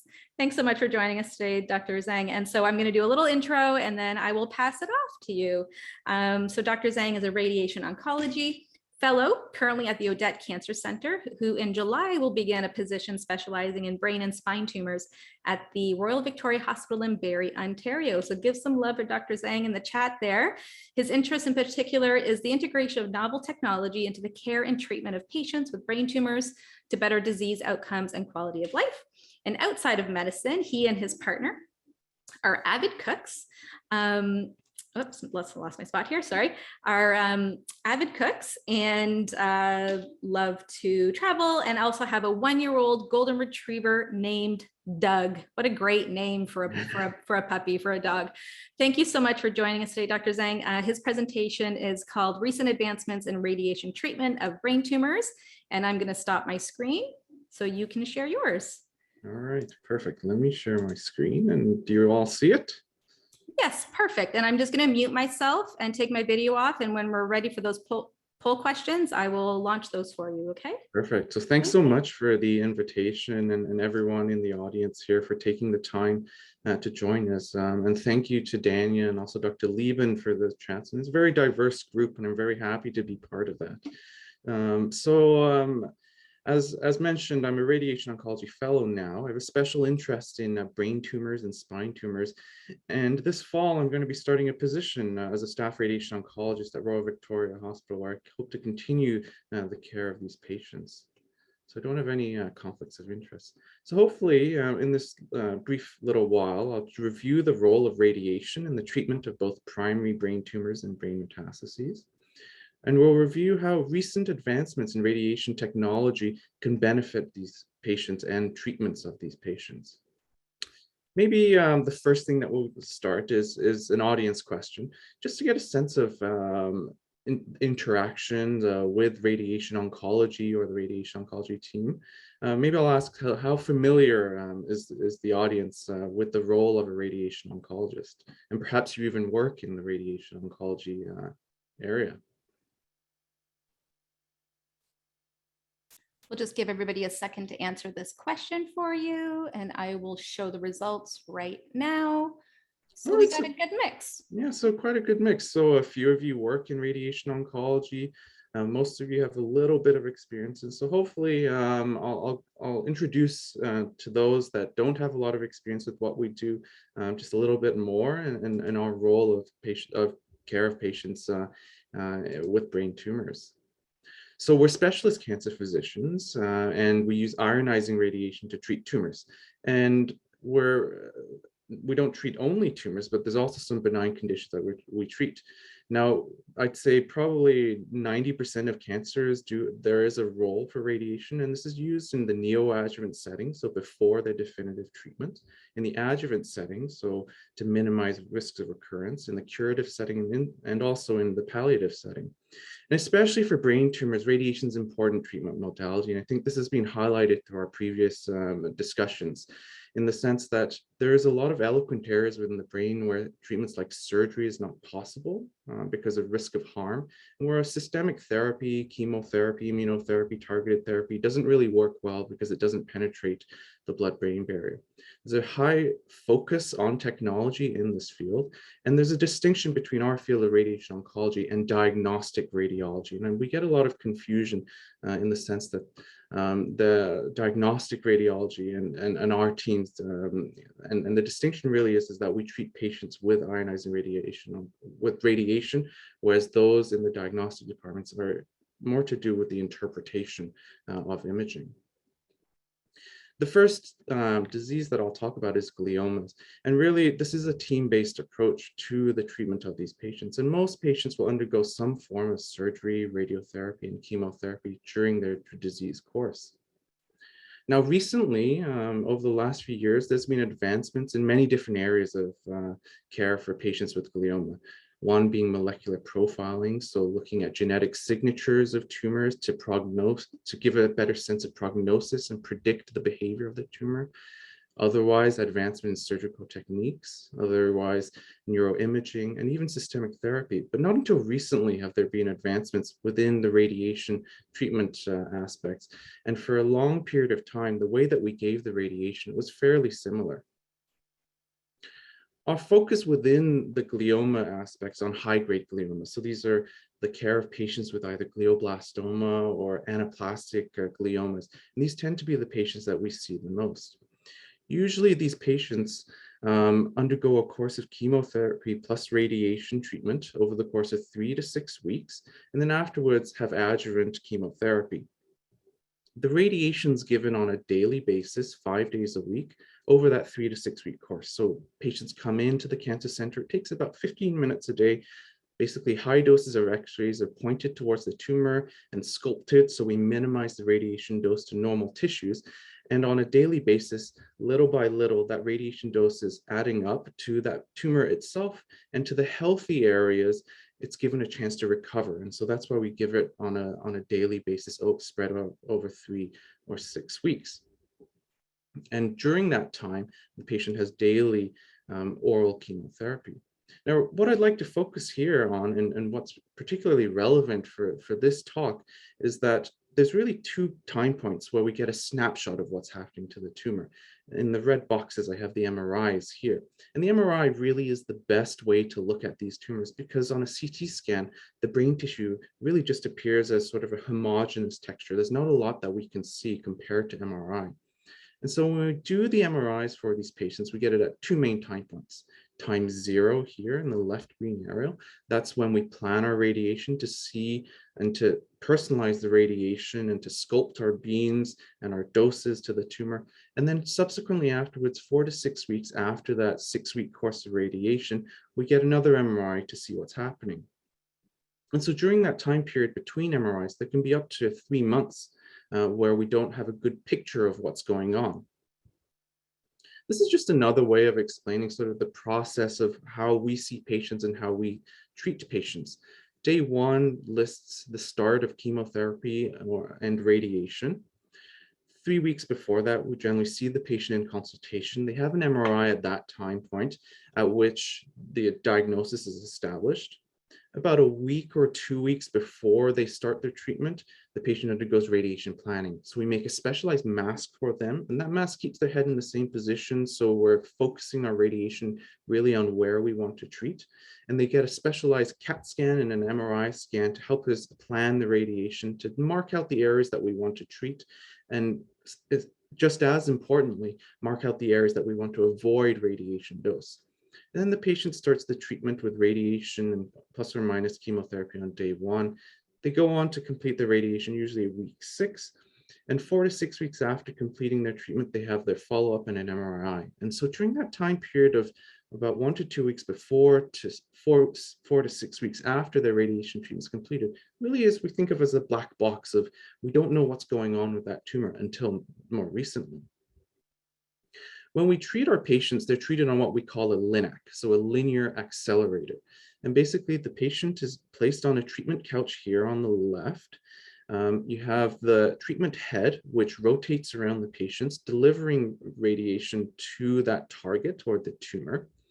And each day before the patient's set up in that treatment position, we have a mini CAT scan, which we call our cone beam CT. That cone beam CT is that image in the middle here. You can see where there's the bone in the white and the tissues in the gray, how within the tissues, we can't really tell, where does the brainstem start and stop? Where does the cerebellum start and stop? And so really it tells us what the bony anatomy is like. And that's good enough in these cases because when we mark out our radiation treatments, we give a generous margin to make sure that during the day we account for these positional shifts. And on the right panel, you can see here that with the MRI on the right side, there's much better tissue resolution within the brain. And so with an MRI, we're actually able to see what the tumor looks like. So I'll talk a little bit about one of the newer technologies that we have at Sunnybrook, which is the Nmr Lineup. And so we're piecing really two words together here. The LINAC, or the linear accelerator, is how we treat our patients with focused radiation, and the MRI component, which is the imaging component. And so basically this is a machine that combines an MRI and a linear accelerator. So instead of that cone beam CT scan that we get, patients are able to get a daily MRI in that treatment position and then have their treatment subsequent afterwards without having to move. And so we can see what's going on with that tumor. And so Sunnybrook is actually one of the 7 founding members of the Nmr Lineup Global Consortium, which is a group of cancer centers in the UK, the Netherlands, and the US, which is really aimed at advancing MRI-guided radiation therapy. And one of the site groups that we're focusing on with the Nmr Lineup is brain tumors because of how critical MRIs are to the treatment and to visualizing these tumors. And so this is what our Nmr Lineup looks like. Basically on the left panel, you can see sort of that half donut in the middle is our usual linear accelerator, is the MRI machine. And on the outside, the full donut is our radiation machine. And so it's really a combination of these units while the patient's on that same treatment bed. And there's a lot of research and a lot of development that had to occur to develop this machine, because the MRI and the big magnet and the strength of that magnetic field can change some of the ways that the radiation beam moves. And so in order to be precise with the radiation, there needed to be a lot of technological advancements in this field. So like I said, it's an integrated linear accelerator in MRI. The patient's in the treatment position for the duration of both the image, the MRI, and the treatment with radiation. And so we get real-time monitoring of the tumor and, as importantly, normal organs, because we want to minimize the dose to the normal organs to minimize side effects and toxicities while maximizing the chances of controlling or curing that tumor. And so the patients are having daily MRIs. Maybe this leads us to our second question of, how much do you think a glioma can change during a course of treatment? So during that 6 weeks on a day-to-day basis, how much do you think that tumor moves? Here we go. We'll just give everybody a second. Yeah, and so we'll give everyone a couple of seconds here. And, really, this is something that we didn't know ourselves because, we didn't have that technology to be able to see that tumor motion. You can get an MRI at the diagnostic imaging department, but, for these patients that are coming daily for 6 weeks, so over 30 treatments, it's pretty infeasible to even study this. And so most people think a little bit, there's some people that think quite a bit. And so this is really something that we didn't know. And hopefully I'll present some images that can show you what we're learning about tumors and also what we're learning about how we can potentially better our treatment with radiation. So all of these results that I'm going to present are being done on one of our clinical trials, which is called United. So this is the Unity-based Nmr Lineup guided adaptive radiotherapy for high-grade glioma, which is a phase 2 trial, because this is still new technology. We're learning from it, and we're learning how we can better the standard of care. And we're really trying to use this technology to advance our field.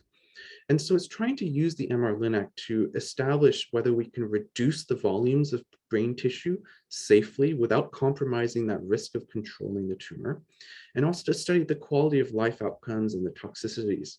And with those images that we're able to see on a daily, day-to-day basis, to learn about the tumor dynamics or the tumor motion during a treatment course. And this is still a trial that's ongoing at the Odette Cancer Center, and we're recruiting patients quite quickly onto this trial. So these are some images from the trial that we have of two patients. So in the top row, you have one patient. In the bottom row, you have the other patient. So in those unfamiliar with looking at MRIs, the left is the right and the right is the left. So in the top case, on the right side of the brain, you see the tumor and the surgical resection cavity. And so the tumor is the white in this case.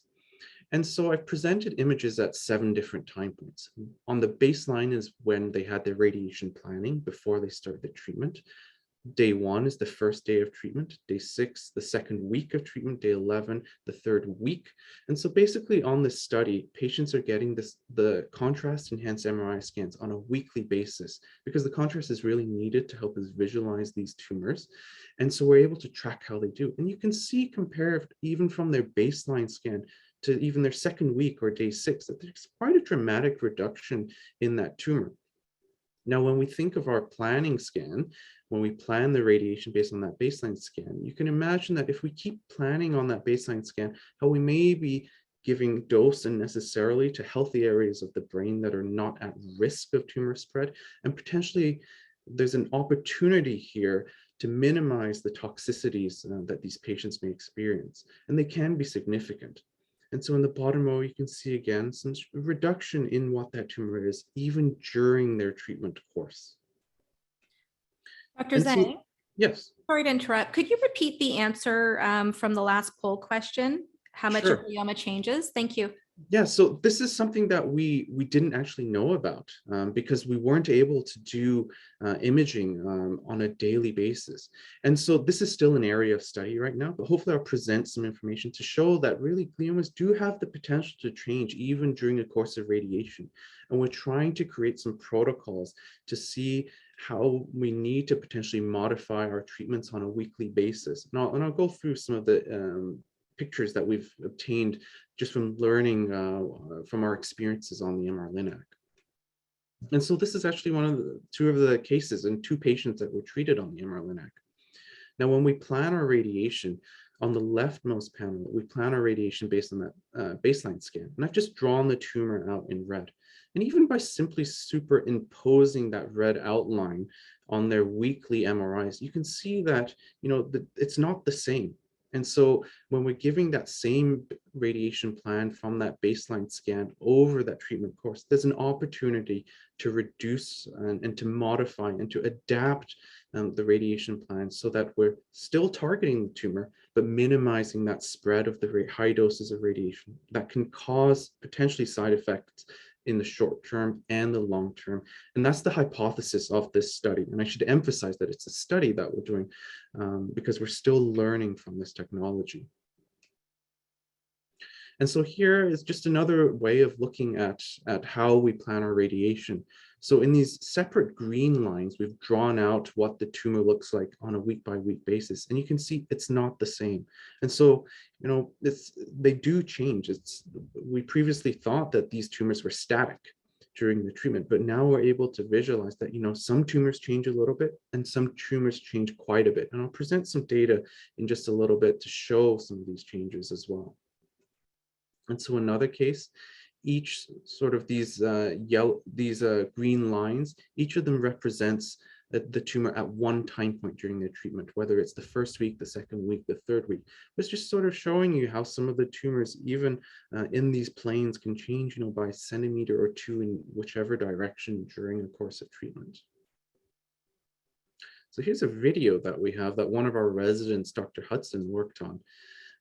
Which shows sort of a compilation of their weekly MRIs while they're on treatment. And you can actually see how on the left, so this is a different image, but this is the brightness here is the edema or the swelling. And you can see how that changes during treatment. And so if we plan the radiation just once, we're potentially not accounting for these shifts.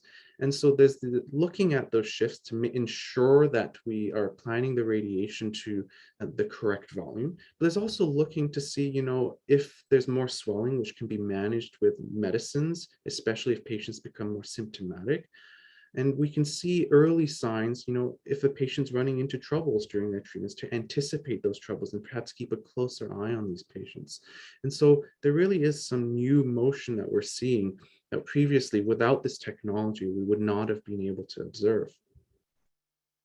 And so just graphically, one of the things that we were noticing when these patients were going through treatment was that one of the biomarkers that we look for, called the MGMT status, can potentially predict for how tumors can shift. In the left panel in the green, there are patients who are MGMT promoter methylated, so the biomarker positive, which show that these changes generally don't really happen that much, and if they do happen, they may reduce a bit. But in those patients with MGMT promoter unmethylated glioblastomas, they can shift and they can change up to 40%. So that's quite a bit of movement during treatment. And perhaps it's those patients that we need to be careful of. Perhaps it's those patients, if you did not have an Nmr Lineup to treat, that maybe during their middle of the treatment, we should create a new plan based on how there is the potential to change. And ultimately, the goal is to make sure that we're targeting the tumor and controlling the tumors as best as possible, but also to minimize the potential side effects by minimizing that amount of radiation dose to the normal brain. And so really the vision is changing this black box into a period whereby we have weekly imaging to know what's happening to the tumor, and then adapting that process to see what we can do to benefit our patients with respect to both controlling the tumor as best as possible, but also minimizing the side effects. And by minimizing the amount of normal brain tissue, can we improve the tolerability? You can imagine someone going through 6 weeks of radiation treatment on a daily basis. It builds up the fatigue, the tiredness, especially as people get older, the tolerability of it. There is the potential to have that improved, and that's the hypothesis of the study. Further, if we reduce the amount of normal brain tissues that are exposed to high doses of radiation, can we reduce late-term side effects? So things like memory, the speed of thinking. And at the same time, if a tumor moves during treatment beyond what we potentially expect, then can we modify for this to optimize the tumor control so that we're not missing some of the tumor even? And can we learn from some of the unique MRI sequences and use these as biomarkers to help predict patients that may not do as well, to help predict and identify patients who may need more intensive treatments down the road? And so really, this is an important technology and also an important tool for us to learn from and to better our care and to advance the field. So I'll switch gears here to the next topic, and I've talked about gliomas. The next topic I want to mention is about brain metastases. And so these are the most common intracranial tumors. Now, approximately 20% of cancer patients may have some brain metastases during their treatment and may be diagnosed with brain metastases. Most commonly, we see these in patients with cancers of the lung, cancers of the breast, and also melanoma. Now, the treatment of brain metastases like that of glioma is multidisciplinary. You have your medical oncologists that are involved in the care and give the systemic therapy, the surgeons who can surgically resect the brain metastases, but the mainstay is radiation. Surgery, it's primarily for the mass effect. If there's a lot of swelling, a lot of pressure causing patients to be acutely unwell, if the tumors are large or if they need a diagnosis. But overall, the mainstay is radiation.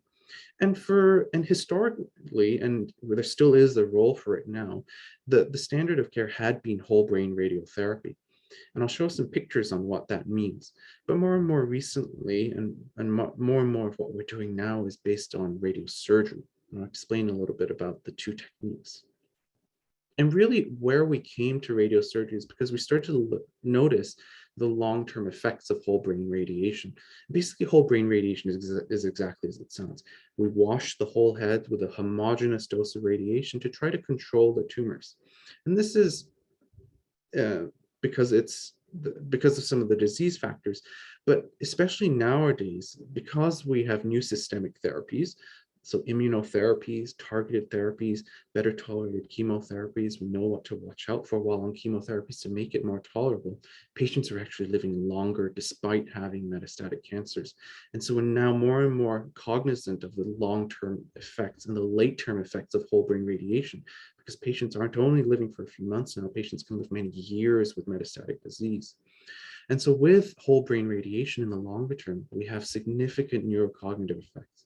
So some of those effects can be on episodic memory, so everyday events. Some of that can be on executive function, so working memory, the flexibility of thinking, self-control.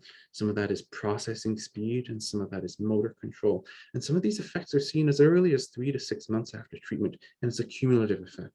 And down the road, these only worsen after whole brain.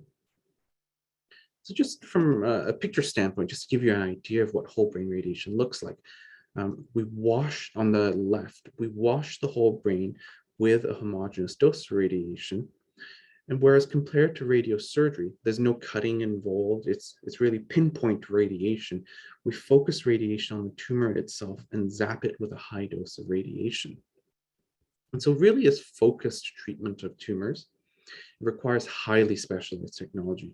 So we need to be able to target the tumors properly. So we need to have very thin slices of MRI to be able to see things that even a millimeter or two in size are able to treat. We need proper immobilization, meaning that we need the patient to be still during treatment. Because if we're targeting something as small as a millimeter, 2 millimeters, if the patient shifts 1 millimeter, that can completely throw off that treatment. We need to be able to deliver the radiation in a focused manner. There's a lot of behind the scenes technology needed to plan the radiation and deliver that. Now, what are the downsides with radiosurgery? And that is that it reduces the rate of distant brain control. So you can imagine, if I go back to this picture, on the right-hand panel, if we're treating that one focus spot and someone has a spot that's too small to see with CT or even MRI, where those green lines are, that those aren't being hit with radiation, whereas compared to whole brain, they're still being treated. So there is that concern that down the road, new spots may develop. And we counsel our patients that the risk of developing a new spot is about 50%. And we follow our patients closely with MRIs every 3 months. But we monitor closely so that if a new spot happens, we can give repeat radiosurgery again. And really it is trying to minimize the normal healthy brain tissues that occur. And so with follow-up MRIs after radiosurgery, the new chances of a new lesion coming about 50%, that risk is reduced to 20% with whole brain radiation. But it really is that neurocognitive and the long-term side effects that we're worried about when we give whole brain radiation.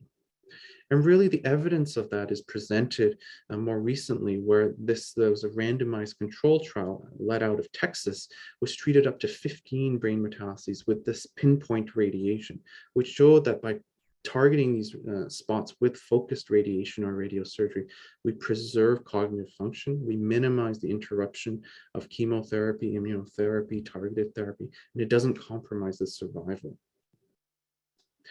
Now, historically, the only way, and not just historically, I should say, we still do this technique in some special situations, but the main way to immobilize patients and to give radiosurgery was to actually have a neurosurgeon come on and screw a frame onto a patient's head.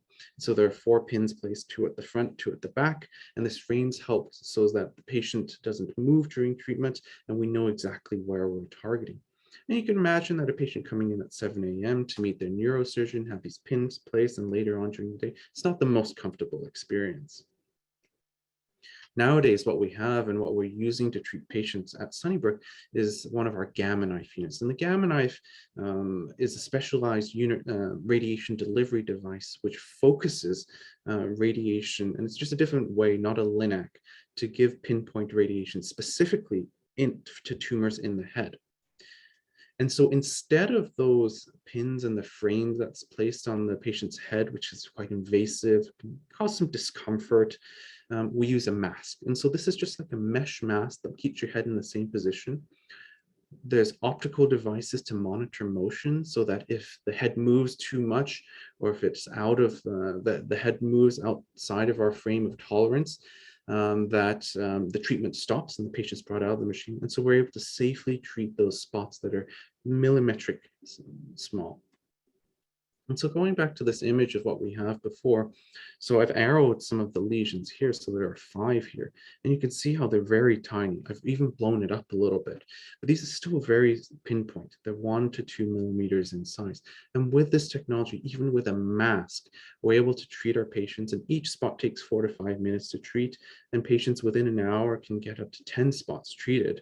And so we're able to efficiently treat these patients with these tumors, control them with a very high success rate, and be able to monitor what's going on in the brain. And the goal is to try to reduce that volume of the normal brain tissues from seeing radiation and prevent those long-term neurocognitive side effects from occurring as long as possible. And that isn't to say that every patient should be treated with radiosurgery. There's still situations where whole brain radiation is safer and where whole brain radiation is the preferred treatment modality, but every patient is different. And so this is one of the options that we're having now that we have this technology, is to treat many, many brain metastases.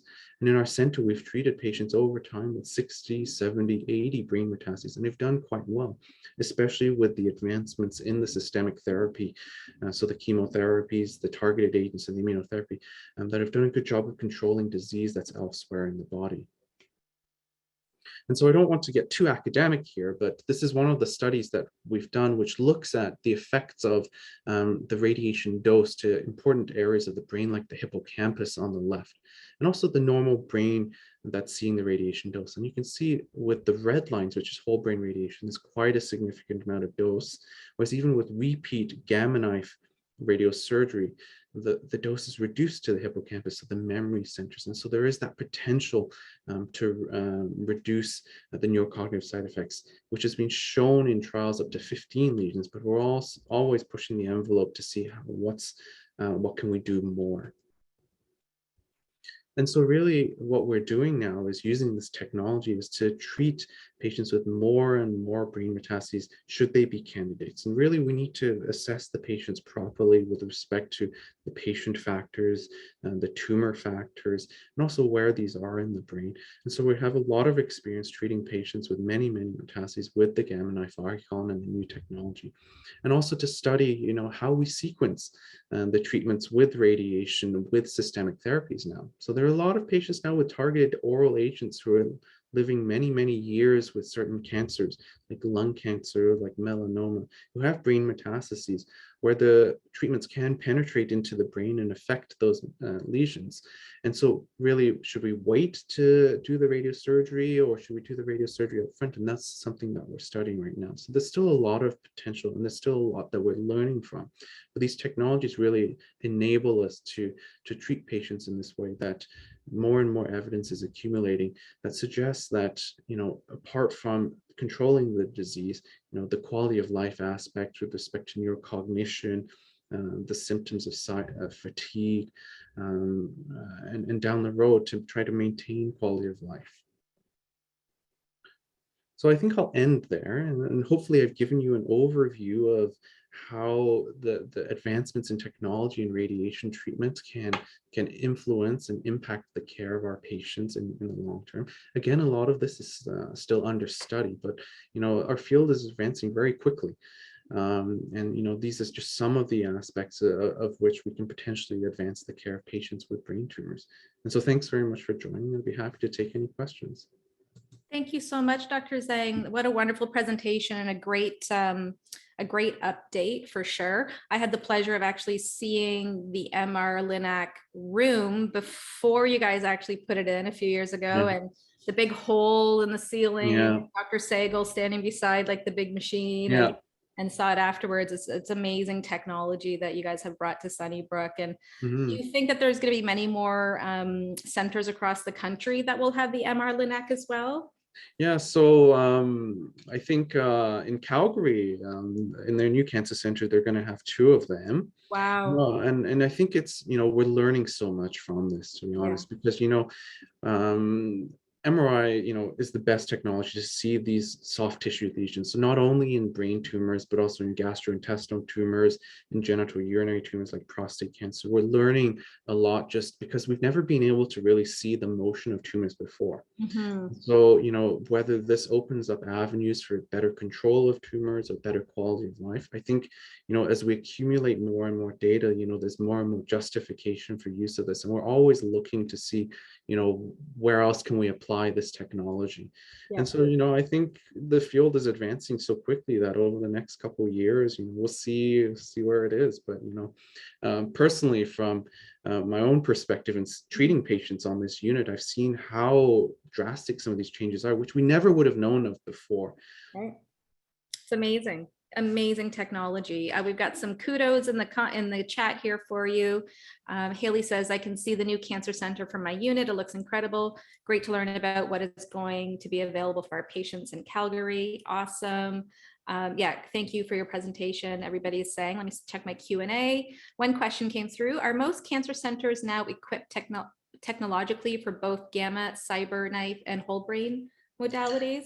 Do you know? So it's a really good question. So whole brain radiation is given on a linear accelerator unit, and that's our main unit that's used to treat patients with radiation. So every center that gives radiation will be able to give whole brain radiation.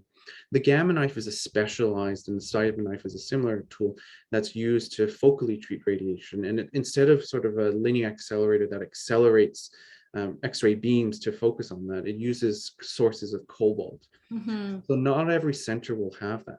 But actually on the linear accelerator, there are ways to give radiosurgery on that. There's special sort of modifications on those units. And so there's a lot of opportunity to use those units as well. Yeah. There's a lot of technical factors sort of behind it, but it's definitely possible with the technology that most cancer centers have to give radiosurgery. And I think part of what we're doing is sort of accumulating the evidence and the justification for treating patients this way, because we're seeing some of the benefits from that. 100%. That's great. Those are all the questions that came through. Karina says Edmonton has gamma knife available for peds and adults and have for a while. Yep, absolutely. I think there's at least a half a dozen to 8 or so gamma knife machines here in Canada. So thank you again, Dr. Zhang. If any other questions come through, I'll follow up via email, but really appreciate your time. Please say hello to the team at Sunnybrook. We miss being there in person for presentations and in-service presentations, but yes, big hug to everybody and thank you for your time. Thanks so much. Take care. Perfect. So next up is Sunday Ajax. So Dr. Zhang, I'll have you stop sharing your screen for a second, please. Perfect. I'm going to share my screen again. And we did the questions and comments for Dr. Zhang. Amazing. Next up is Sunday. Sunday, are you there? I'll have you show your video and unmute yourself. Hi, it's coming up that I can't start my video. Oh, that's my fault. Give me 1 second. Let me make you a co-host. And then I'll be able to see you. Hi. Hi, how are you? I am doing great. I'm feeling wonderful. Just finished my last exam. So Good, congrats.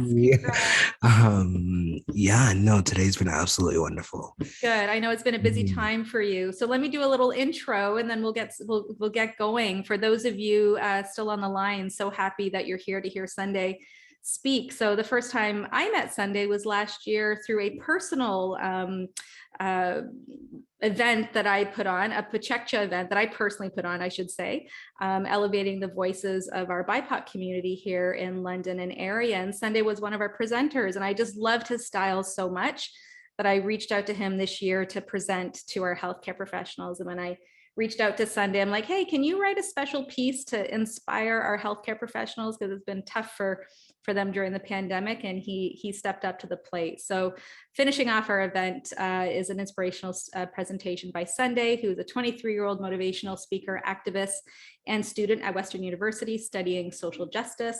At Sunday's core, he is a writer who loves to bring his thoughts into reality. Sunday says that he has a dream that one day his speeches will change the world and that he will live in each moment trying to make that a reality. And regardless, if he can use his passion for speaking to positively impact at least one person, then he is living a happy life. Sunday seeks to help those who may need it, because in the end, he says that he needs it too. So Sunday has written a very special, I guess, kind of spoken word type piece for you, our healthcare professionals. And I'm just going to stop sharing my screen so you can just focus on Sunday and his beautiful voice. So thank you, Sunday. Thank you, Janek. I love hearing you speak. It's awesome. Thank you. Well, hello, ladies and gentlemen, friends of friends, healthcare professionals, nurses, social workers, physicians, whoever you are.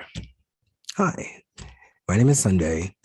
Yes, Sunday like today, short and sweet. And yes, before you ask, I say this every single time. I do have a cousin named Monday. It's been a little bit of a joke that my family goes on, but nevertheless, that is our names. So before I begin, I wanted to take a moment to say how incredibly grateful I feel to be a part of this event and to be able to speak to you here today. Not to mention how humbled I am to be graced in the presence of such intelligent minds. Like the presenters before me are very, very well spoken and very, very intelligent in their own fields. It truly means the world to me, and I only hope that we can all walk out of today with a bright smile. And most importantly, a newly found love for who you are. So with that being said, one of the more important things that I want you to know about me is that among the many things that I love in life, there's very little that compares to the love I have of stories. Contrary to the title that I go by, I don't really consider myself to be a speaker, nor a poet. Quite frankly, I don't even consider myself to be a writer. Recently, I discovered that those titles don't accurately portray what I try to represent.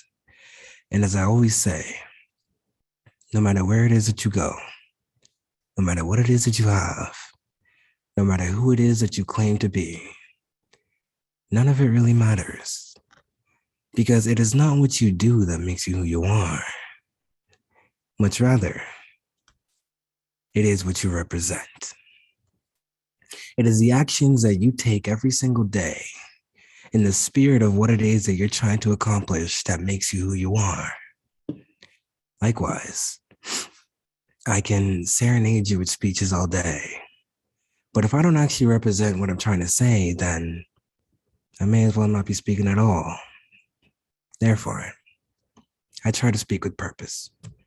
And I can't think of a better way to do that than through a good story. You see, stories can shape us. They can destroy us. They are often used to communicate some of the things in life that we cannot explain.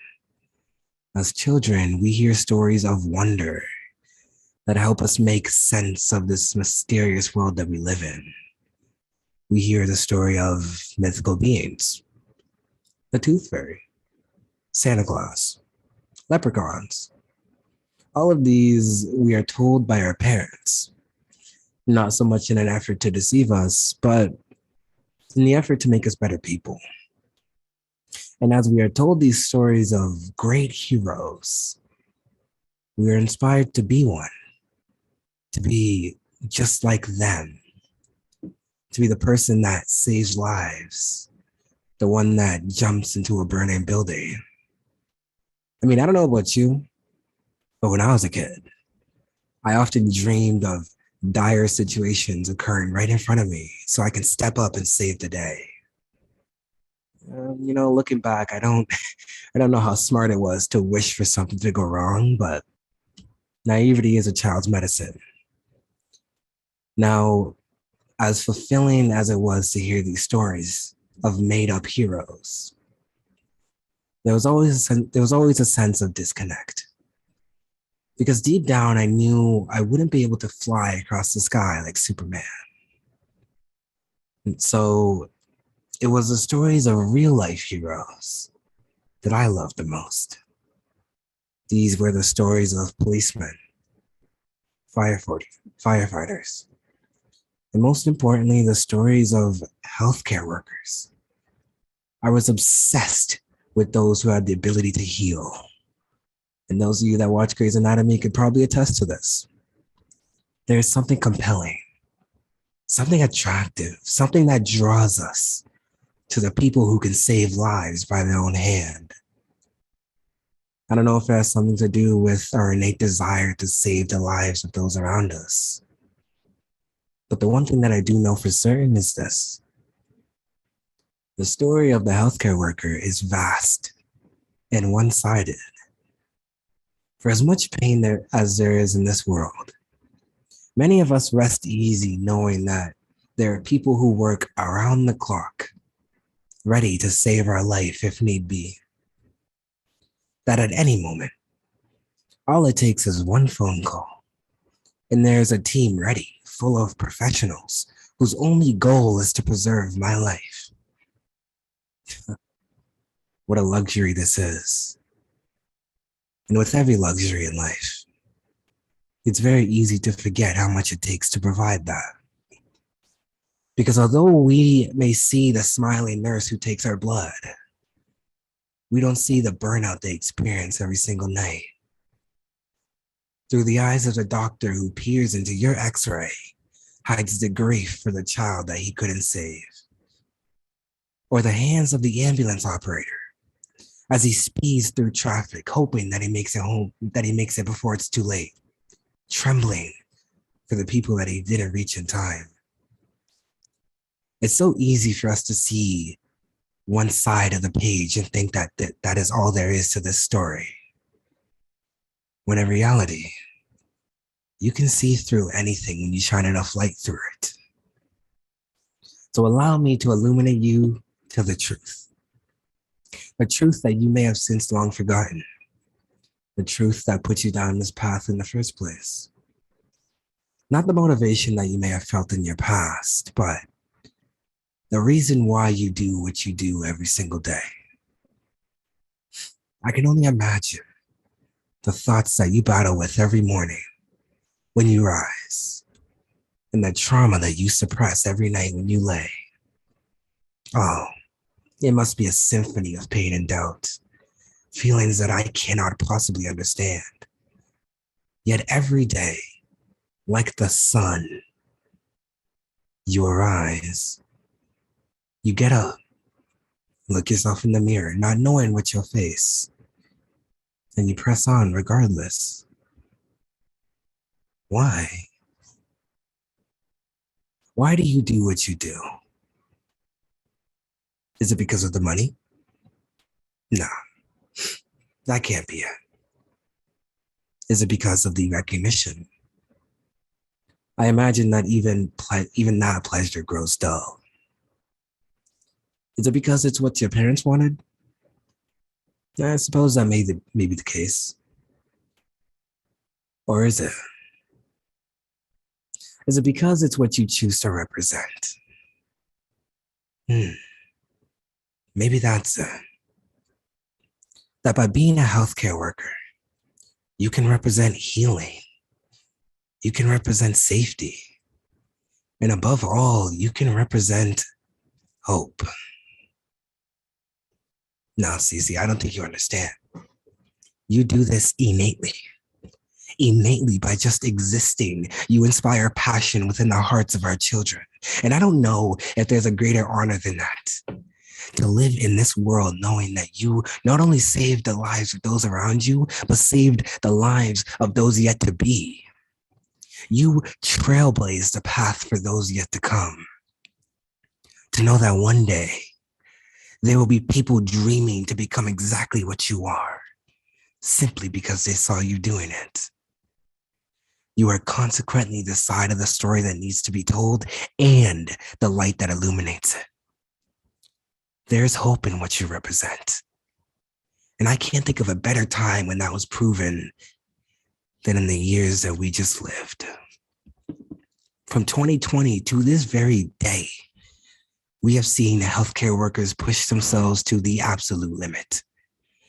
And no amount of thanks, praise, or recognition can compare to the pain, the stress, and the struggle that some of you may have felt.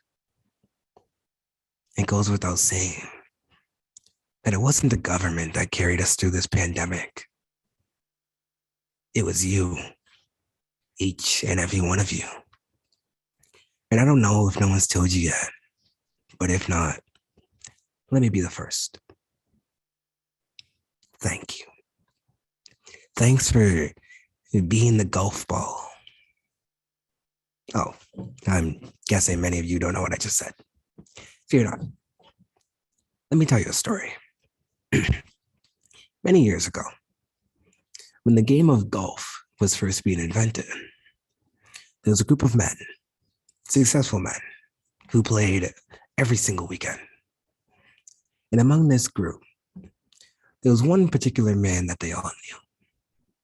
He wasn't as successful as his friends, but he joined every time. He had a rusty club and old beat up golf balls. Honestly, the men only agreed to let him join as a joke. And every week they would play. And they would slowly notice that the man was able to hit his golf ball twice as far as they could. And as the weeks went on, they grew angrier and angrier. Until one day they approached him with accusations of cheating. They took his club and his golf balls, and they tried them out for themselves. Much to their surprise, they realized they could hit the golf ball just as far as he could. So it was never him, but it was the golf ball itself.